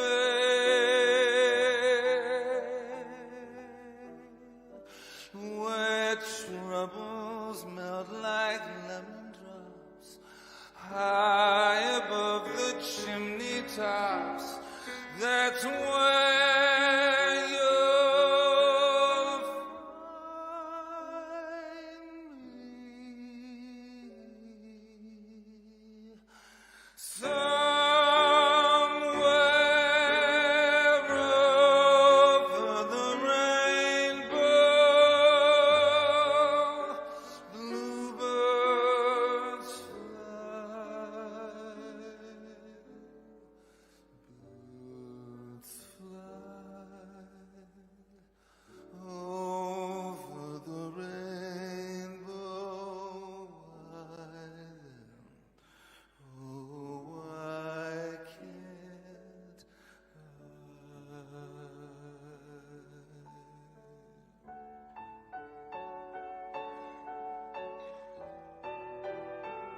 Please welcome to the stage Rabbi Rachel Timoner, Senior Rabbi of Congregation Beth Elohim, religious scholar and educator Dr. Hussein Rashid, and Reverend Adrian Thorne, Senior Minister of the historic Riverside Church.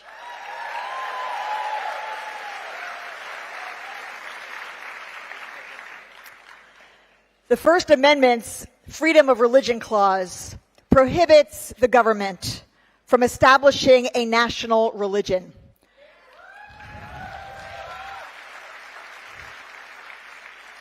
Or interfering with your ability to practice your faith. These twin protections ensure a healthy separation of church and state.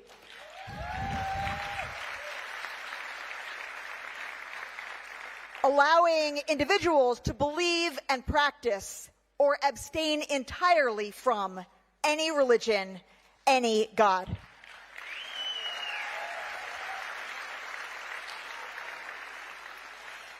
Hello, my name is Rabbi Rachel Timoner. I'm the Senior Rabbi of Congregation Beth Elohim in Park Slope, Brooklyn. In the spirit of the previous act, I also happen to be a queer rabbi, a proud queer rabbi. The central prayer of Judaism, the Shema, says that we are all part of a great oneness that is within and beyond all things, that connects and includes all life. The Torah teaches that every human being is created b'tselem Elohim, in the image of God. Every human being without exception.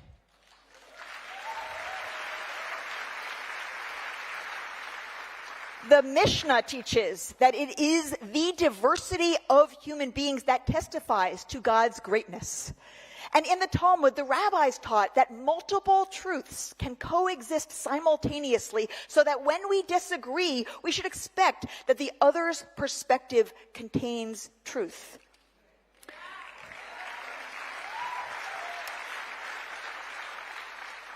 As American Jews, we have been grateful to live in a country that has recognized and safeguarded our religion and all other religions as legitimate expressions of faith.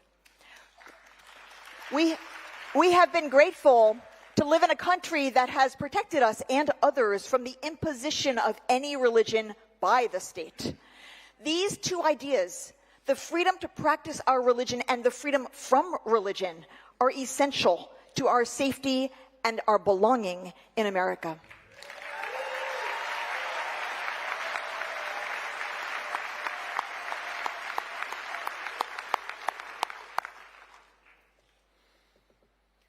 Bismillahir Rahmanir Rahim. Assalamu alaikum wa rahmatullahi wa barakatuhu. That's right. Wa alaikum salam. That's the right answer. In the name of God, the compassionate, the merciful, may God's peace, mercy, and blessings be with you this evening. And here's a new one for you. Nixon 5, alhamdulillah.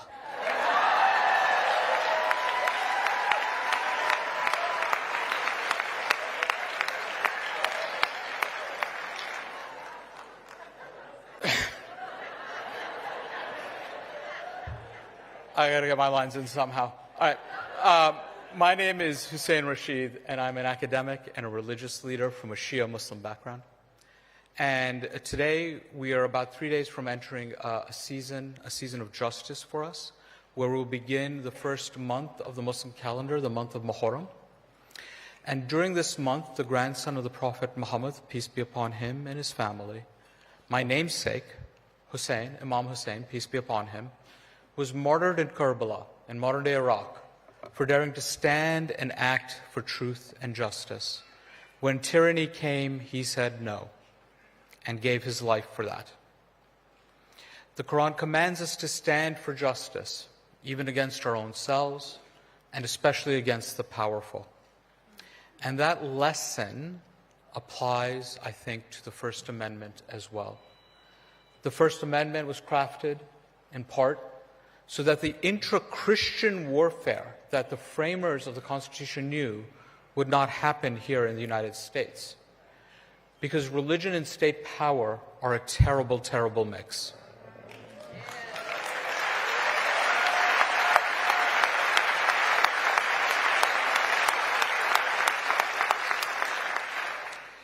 And some of those framers also wanted powerful religious institutions to be a moral balance to the corrupting nature of state power.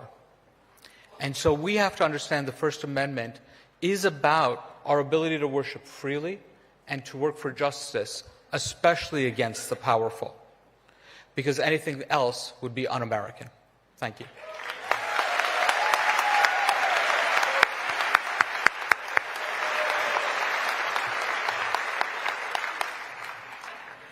In New York City, my fellow clergy and I have the great gift of working alongside Hindu, Buddhist, Muslim, Sikh, Jewish, and religiously unaffiliated siblings.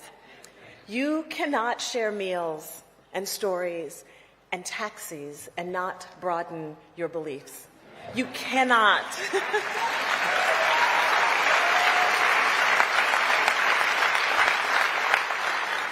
You cannot share prayers and petitions and tears and not experience a bigger idea of the God you were taught. You can't witness the power and praise present in temples, gurdwaras, mosques, synagogues, rallies, and vigils, and fail to question the size of the God we've been given. The edges don't hold. They don't hold for me anymore. In these times when hope can feel lost, when our questions are as complex as the answers we seek, I call on a bigger God. The people who insist on any one religion's superiority have lost the meaning of God.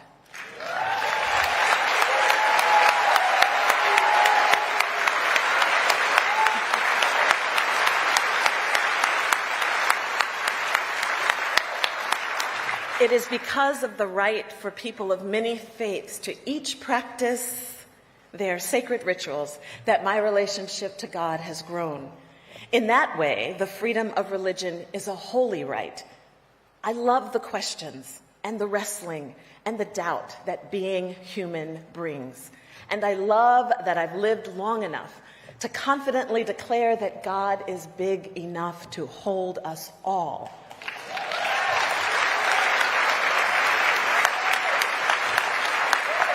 Yes, all our anger, all our disappointment, all our curiosity, all our delight, and all our joy.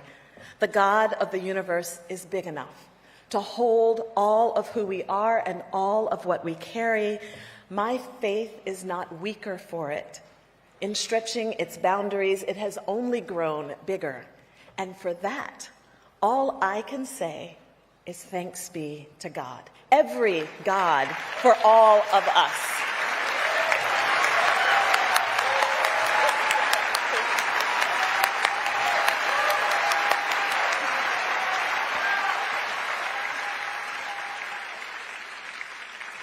Featuring the exceptional Broadway inspirational voices, here are Jen Colella and Alex Joseph Grayson to perform Huddled Masses by Shayna Taub.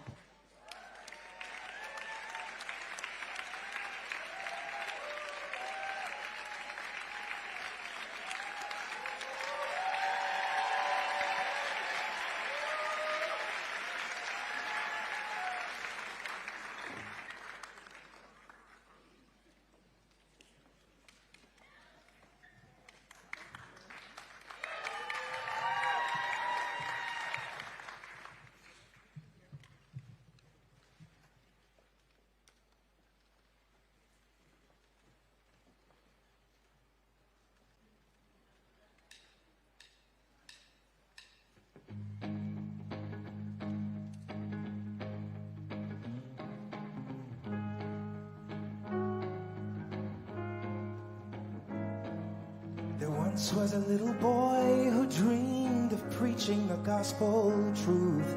He lived in a country with an evil king who was killing all the youth. His family fled the country in search of freedom's flame. He was raised a refugee. Jesus was his name.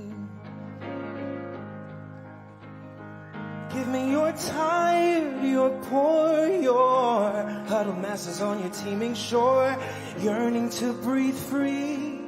Send them all to me. me you're tired, you're poor, you're huddled masses on your teeming shore. I lift my lamp beside the golden door. Remember what I stand here for.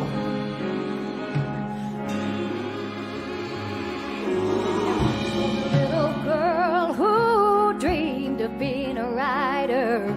She lived in a country with an evil king who burned people who prayed like her. Her family tried to flee it to keep their kid alive. Then was raised a refugee, just her diary survived. Give me your tired, your poor, your huddled masses on your teeming shore, yearning to break free. Send them all to me. Give me your tired, your poor, your huddled masses on your teeming shore. I lift my lamp beside the golden door. Remember what I stand here for.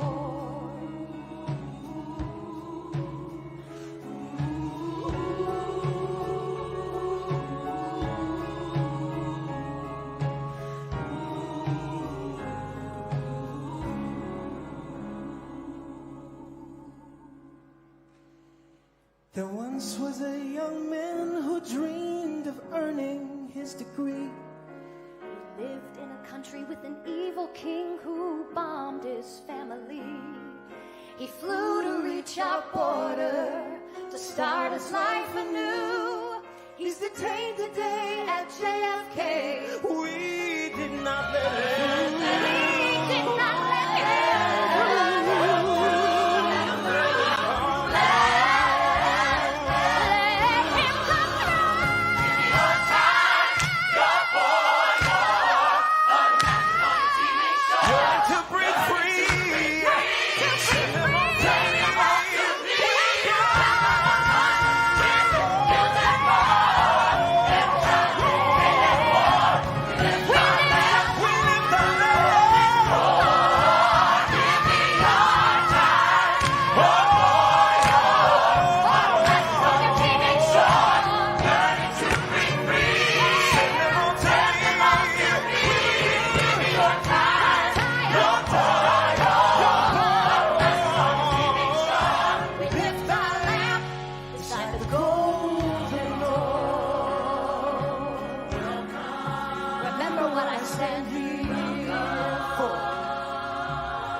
Please welcome two-time Academy Award winner, activist, and the most terrifying father-in-law in cinematic history, the legendary Robert De Niro.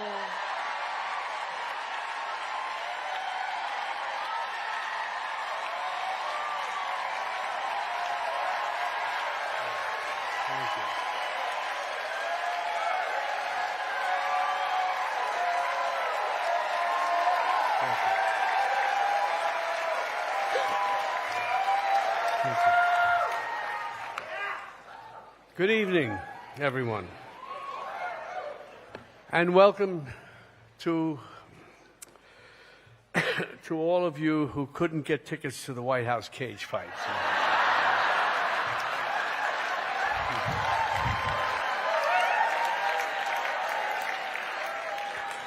I'm devoted to our Constitution's First Amendment. All parts of it, not just the free speech part. That said, I'm pretty close to being a free speech absolutist. Even speech, I don't like, and there's plenty of that around. So when I hear something I don't like, I use my own free speech to respond.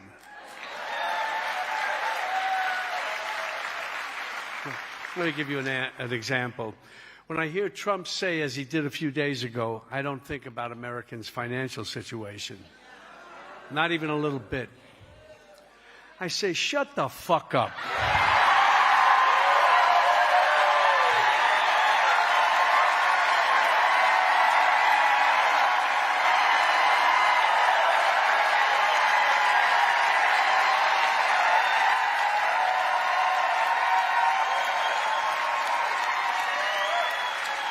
On Wednesday, Trump said, I love the inflation. Now say it with me. Shut the fuck up. Trump said he won the 2020 election. Ready?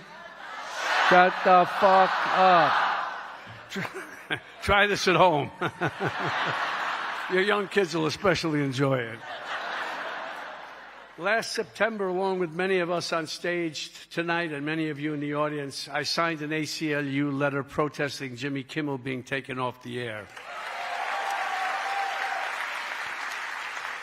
The letter began, "We, the people, must never accept government threats to our freedom of speech." Well, of course. You're with me, right? Later, the letter stated, regardless of our political affiliation or whether we engage in politics or not, we all love our country. Still with me? Not so fast. The phrase, "we all love our country," stuck in my throat. Because our country isn't so lovable right now. I hate to say it, but loving our country is starting to sound like an abused spouse saying they love their abuser.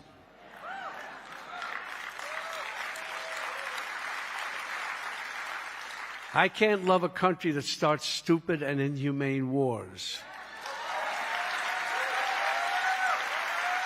killing thousands of innocents and indirectly causing the deaths and suffering of millions more. I can't love a country that takes health care away from millions of people and uses that money to enrich their pals in the Trump-Epstein class. I can't love a country that sends out masked militias to shoot citizens in the streets, torture our neighbors, and separate families. I can't love a country that's led by a racist, misogynist, xenophobic tyrant.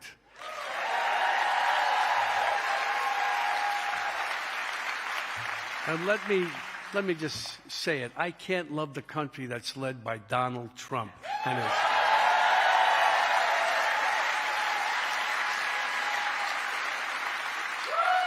his sycophant Congress.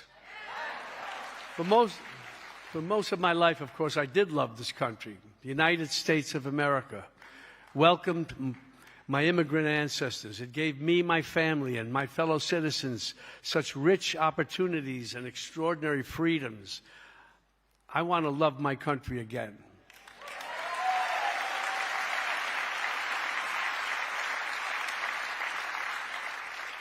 I want my country back.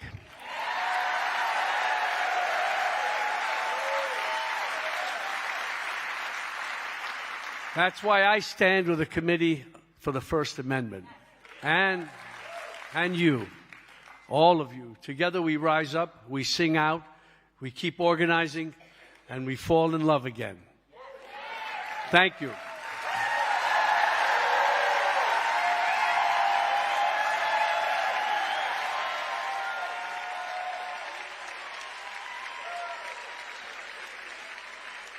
Please give a warm welcome to community organizer, political strategist, and co-founder of Black Votes Matter, LaTosha Brown.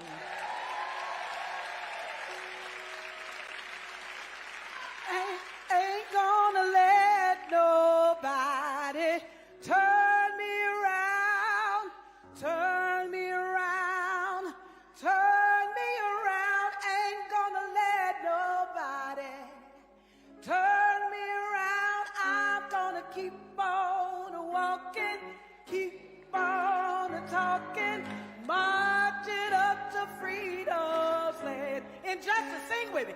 Ain't gonna let injustice turn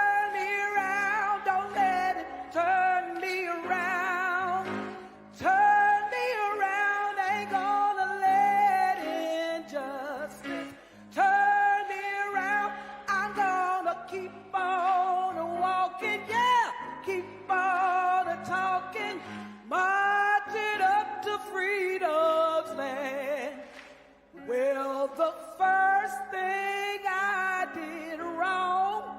I stayed in the wilderness a day too long. Keep your eyes on the prize and hold on, hold on. Well, the first thing I did right is the day I started to fight. Keep your eyes on the prize and hold on, hold on. Amen.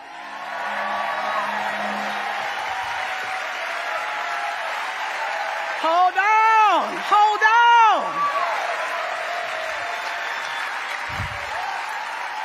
Those are freedom songs. My people have always taught this nation how to sing its freedom songs because we know what it feels to be a caged bird, but we also know what it feels to lift every voice. Now, that's not a contradiction, nor that's a secret. Our songs came from the depth of our soul, of our humanity, for our experience. We let our hurt become our harmony. Our songs were prophetic. They were a healing balm to the world. And even in our journey toward justice, we've always been rooted to bring hope and joy, and both have a place in our movements. Every time this nation moves towards its conscience, we help birth it. We sang it to life and into being. Now, I come to you tonight on behalf as a Selma girl from a little city called Selma, Alabama. Anybody ever heard of that? As a co-founder of Black Voters Matter, where we have spent years organizing across this nation, but particularly in the Deep South. And so I come as one of those singers with a new song. But we do have a hard song that we have to sing together, y'all. Right now, as we gather around music and memory, those in power are quietly rewriting the rules on who gets heard. In Alabama, an election was had, and people spoke. And the powerful didn't like the answer. In Louisiana, an election had already started. The ballots were already moving, and they called for a do-over. Not because the people got it wrong, but because the few in power did get their way. Now, I can tell you what some of y'all may be thinking. You may be saying, now that's the South. That's far away. That's not my fight. Everywhere is the South right now, y'all.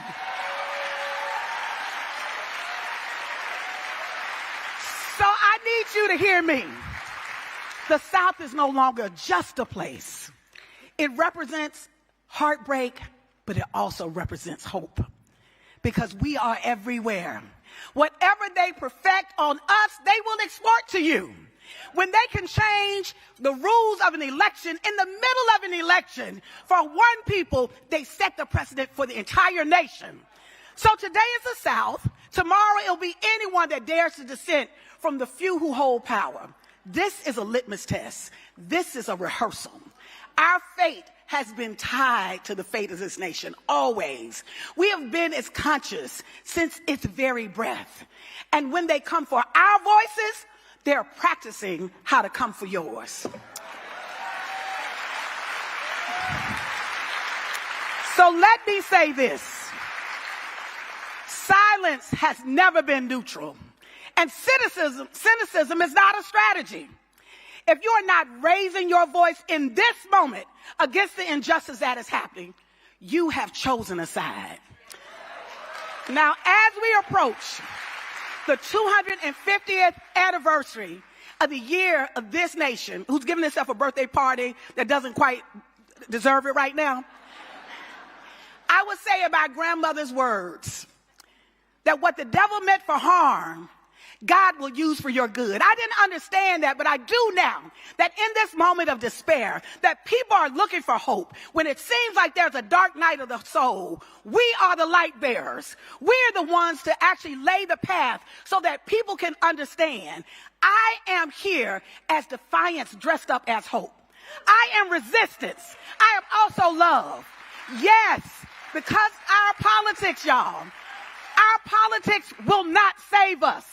Our humanity will. Real change. Real change in this nation has never come out of the White House. It comes from the people. We anchor it in our hearts, our minds, and imaginations of the people when we believe in justice. And look at what we've allowed ourselves to become. Here we are, a nation that pours billions into artificial intelligence, but will not invest in the greatest creation ever made, the human mind, the human soul, human beings, our babies. We would rather imitate people than invest in people. We would rather teach a machine how to sing instead of free the people who taught the world how to sing. But here is the good news. There is good news. There are more of us, just as Sister Jay said earlier, than those who seek to destroy us. And in the words of the great songwriter in griot, Stevie Wonder, it is time, family, to go to higher ground. We have to go beyond seeing ourselves just as citizens of this nation. We have started to see ourselves as the architects and the founders of a next America, a new America where children will not go hungry, where our poor will not be discarded, where our brothers and sisters of every race will see their humanity, that we are not supporting a genocide, that we will not allow our elections to go and be stolen, where the value of human life is over everything, including money, wealth, and land. Because we, the people, have the God-given right to create the America that we desire and that we deserve. Let's build it, family. We are the light bearers of a nation that is yet to exist. We, as light bearers, can illuminate the path. We can get the possibilities, but everybody has to speak out. Become the light of hope for those who are suffering. Teach ourselves a new song for our humanity. We the people. I want you to repeat after me. We who believe, in freedom, will not rest. We who believe in freedom shall not rest. We who believe in freedom cannot rest. We who believe in justice will not rest. We the people. Peace and power. Love you. Thank you.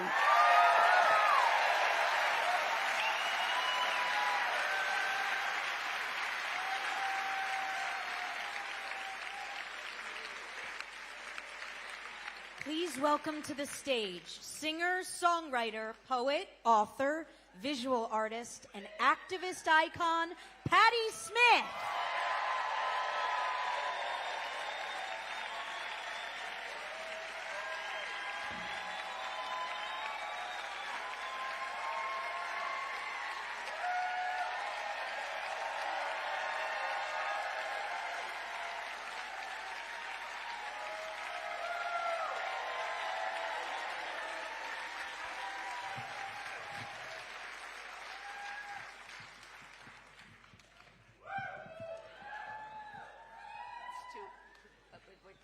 It's too high. A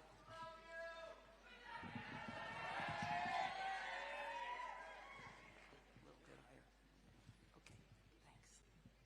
Hello, everybody. So, no more words. All I can simply say, in the realm of activism, there are no stars. We are all in this together. And this song is for you.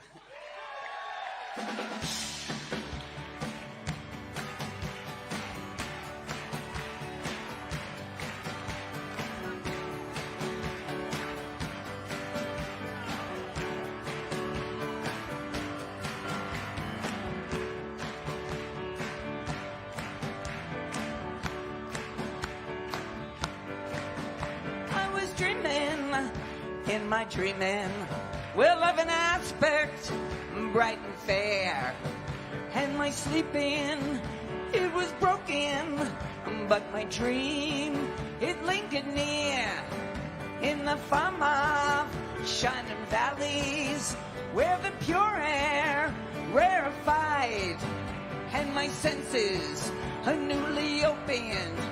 I awaken into the cry that the people have the power to redeem the work of fools. Upon the meek, the graces shower. It's decreed the people rule. Come on, people have the power. Believe it. People have the power. Make it so. People have the power. People have the power. Whoa.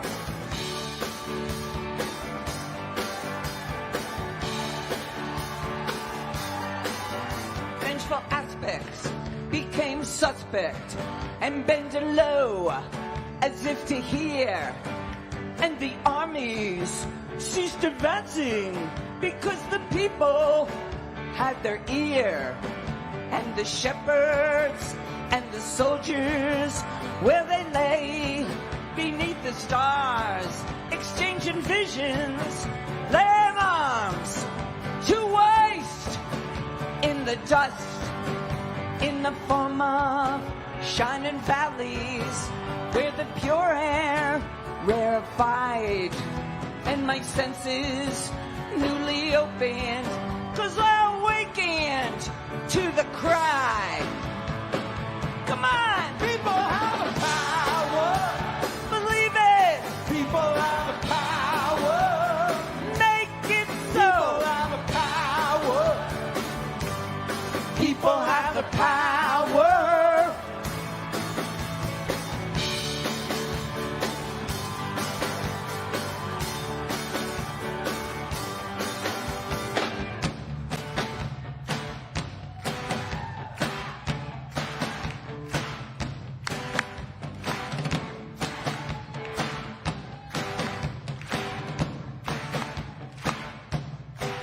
Where there were deserts, I saw fountains, and like cream, the waters rise. And we strolled, and there together, we none to laugh or criticize. Well, then the leopard and the lamb lay together, are truly bound. Well, I was hoping, in my hoping, to recall what I found.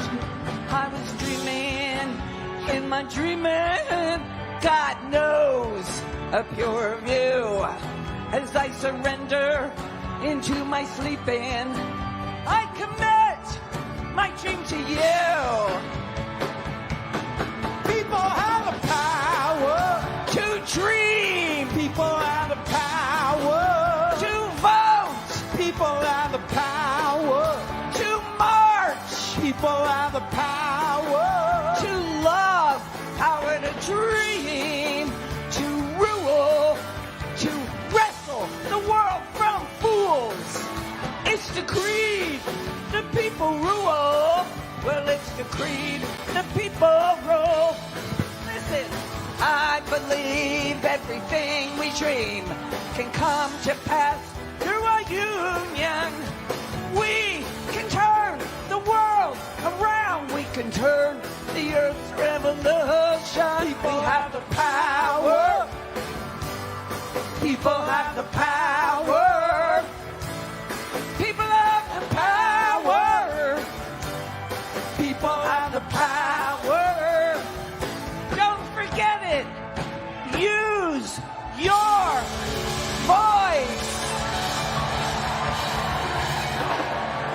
We the people.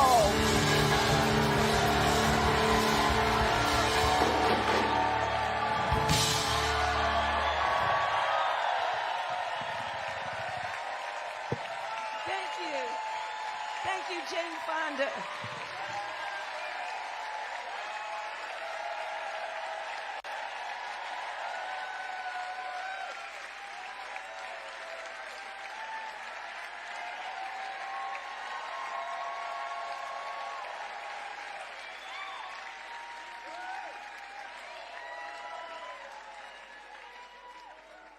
Thank you.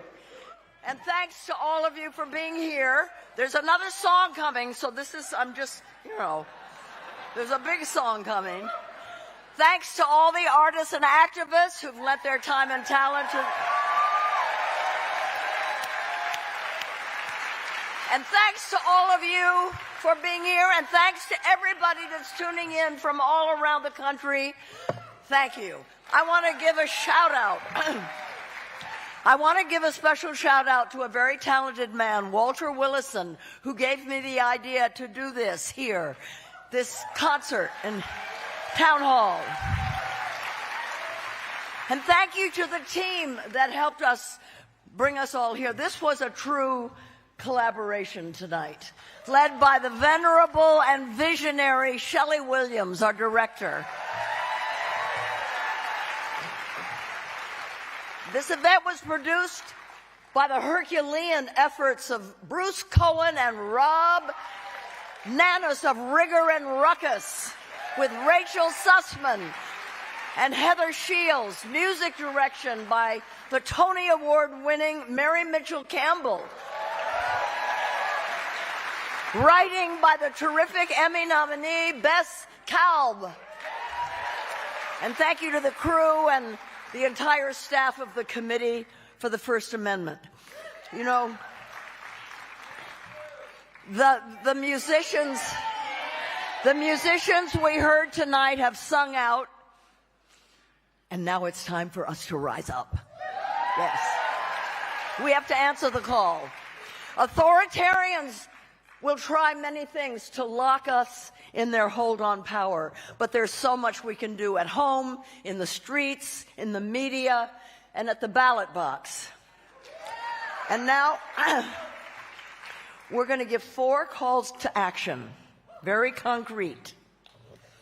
And you can find links for all of them up here and all around the theater. There are, what are they called? I'm too old to, I don't... Q things, yeah. Whatever. Okay, call to action number 1. You can sign a petition to tell your state attorneys general to block the Paramount Warner Brothers merger.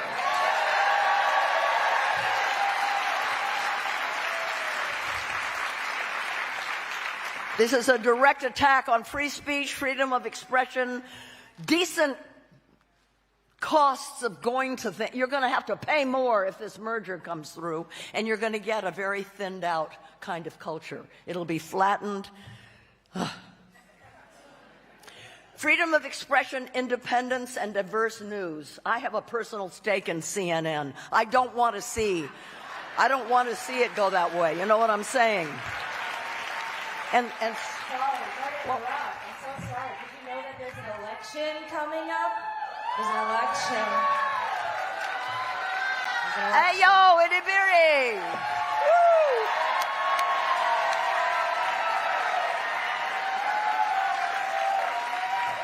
Yeah, I did. I knew there is a midterm coming up. Thank you for reminding us. The midterms are they're not just coming up. They're months away. And I've been here. I've been watching this whole night. And this is kind of going off script. But I was just thinking about myself as a political body, as a young queer black woman, but also just like as a human being. Like, we're all humans in this space, and moments like these can feel insurmountable. They can make us feel like our voices don't matter, or you're like, what voice do I have? Because I don't sound as good as half of the people who've been singing tonight.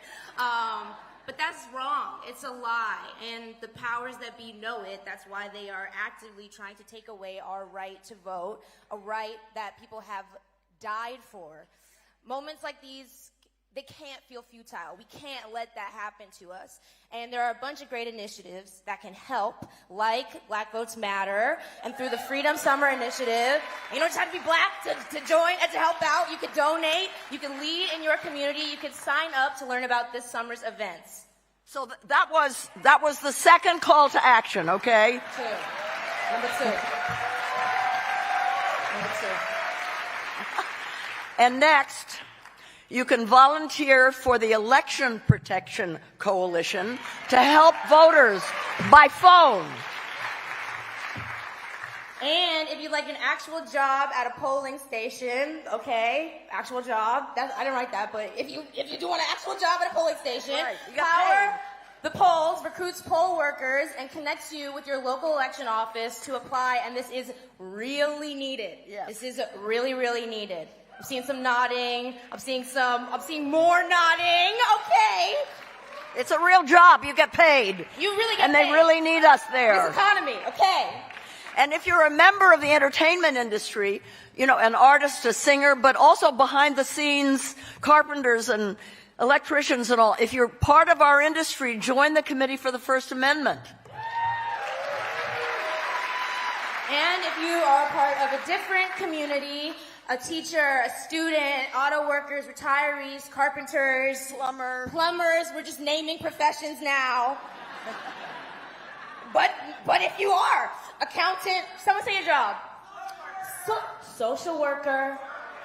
I heard like doctor, and I heard maybe also lighthouse worker. If you're at a lighthouse, you can sign up with Indivisible or No Kings, and you can get alerts and opportunities to engage. Yes. This event is called Rise Up, Sing Out, because we want to harness the power of the songs and words we heard tonight and turn them into action. Here's a thought. Let's all become living ambassadors for an irresistible future that we're fighting for, so that whenever anybody meets us, they want to become part of our tribe. For a world in which everyone is seen and respected and protected by their government. We can do this. We can do this. We can do it. We can do it. Now,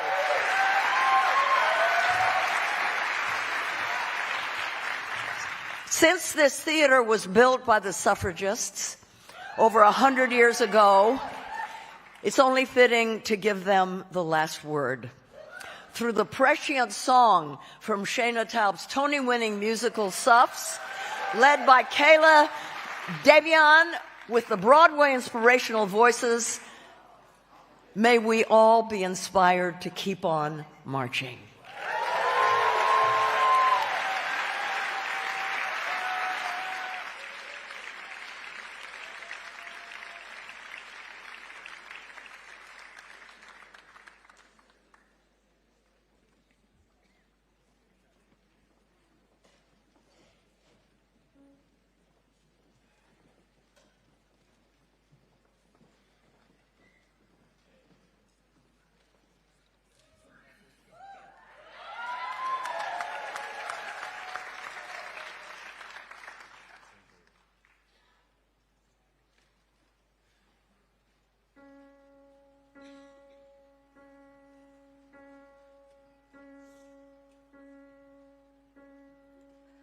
You won't live to see the future that you fight for.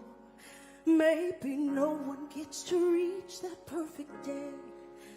If the work is never over, then how do you keep marching anyway? Do you carry a banner as far as you can, rewriting the world with your imperfect pen, till the next stubborn girl picks it up in a picket line over and over again, and you join in the chorus of centuries chanting to her. The path will be twisted and risky and slow, but keep marching, keep marching. Will you fail or prevail? Well, you may never know, but keep marching, 'cause your ancestors are all the proof you need that progress is possible, not guaranteed. It will only be made if we keep marching, keep marching on. Keep marching on. Keep marching on. Keep marching on.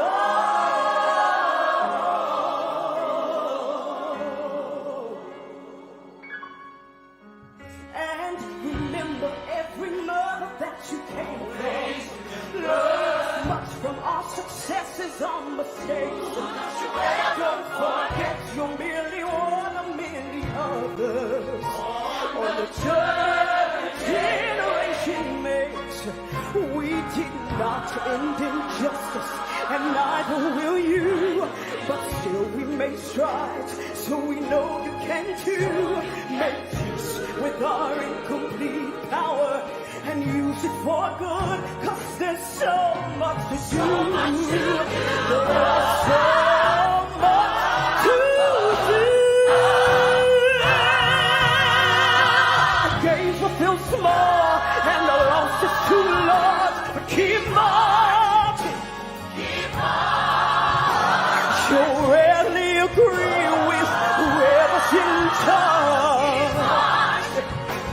Keep marching. 'Cause your ancestors are all the proof you need that progress is possible, not guaranteed.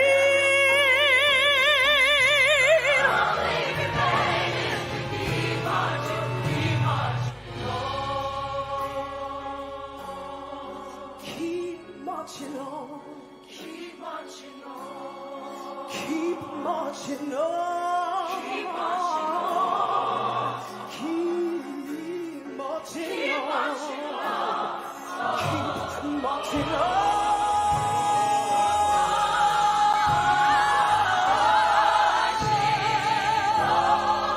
Keep marching on. Keep marching on.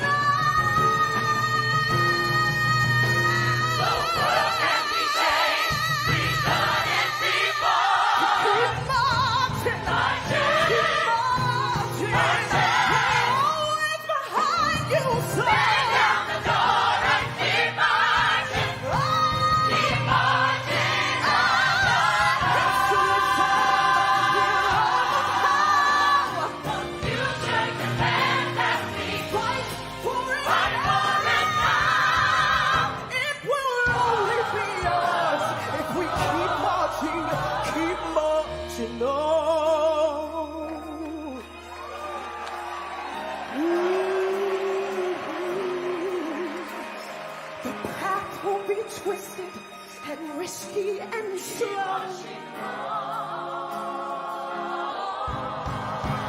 but the world can be changed. We've done it before. So keep marching, marching, marching.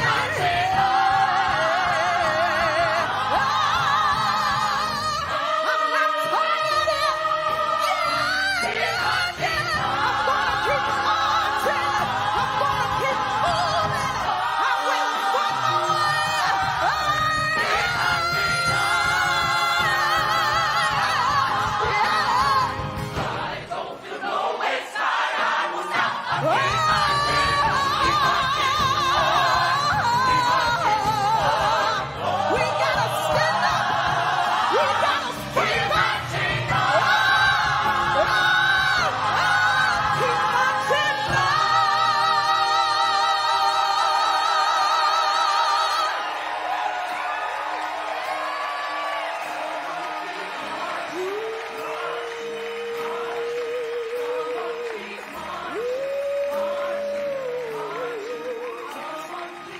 We gotta keep marching. We gotta keep marching. We will prevail. It's nothing we haven't seen yet. We gotta keep marching. We gotta keep moving. We will prevail. It ain't nothing we ain't seen yet. We gotta keep marching. We gotta keep marching.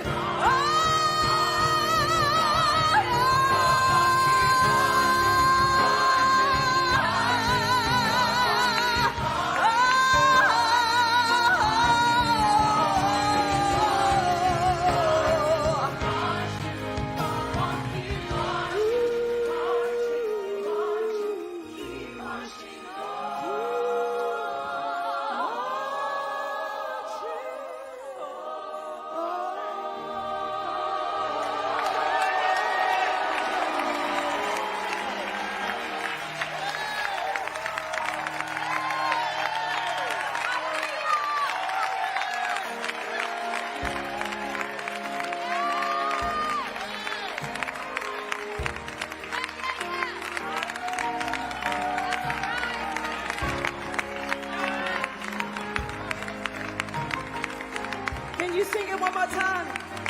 Come on. Come on, keep on. I want to hear you sing it. Come on. This is what unity looks like. Yeah. This is what perseverance looks like. Yeah.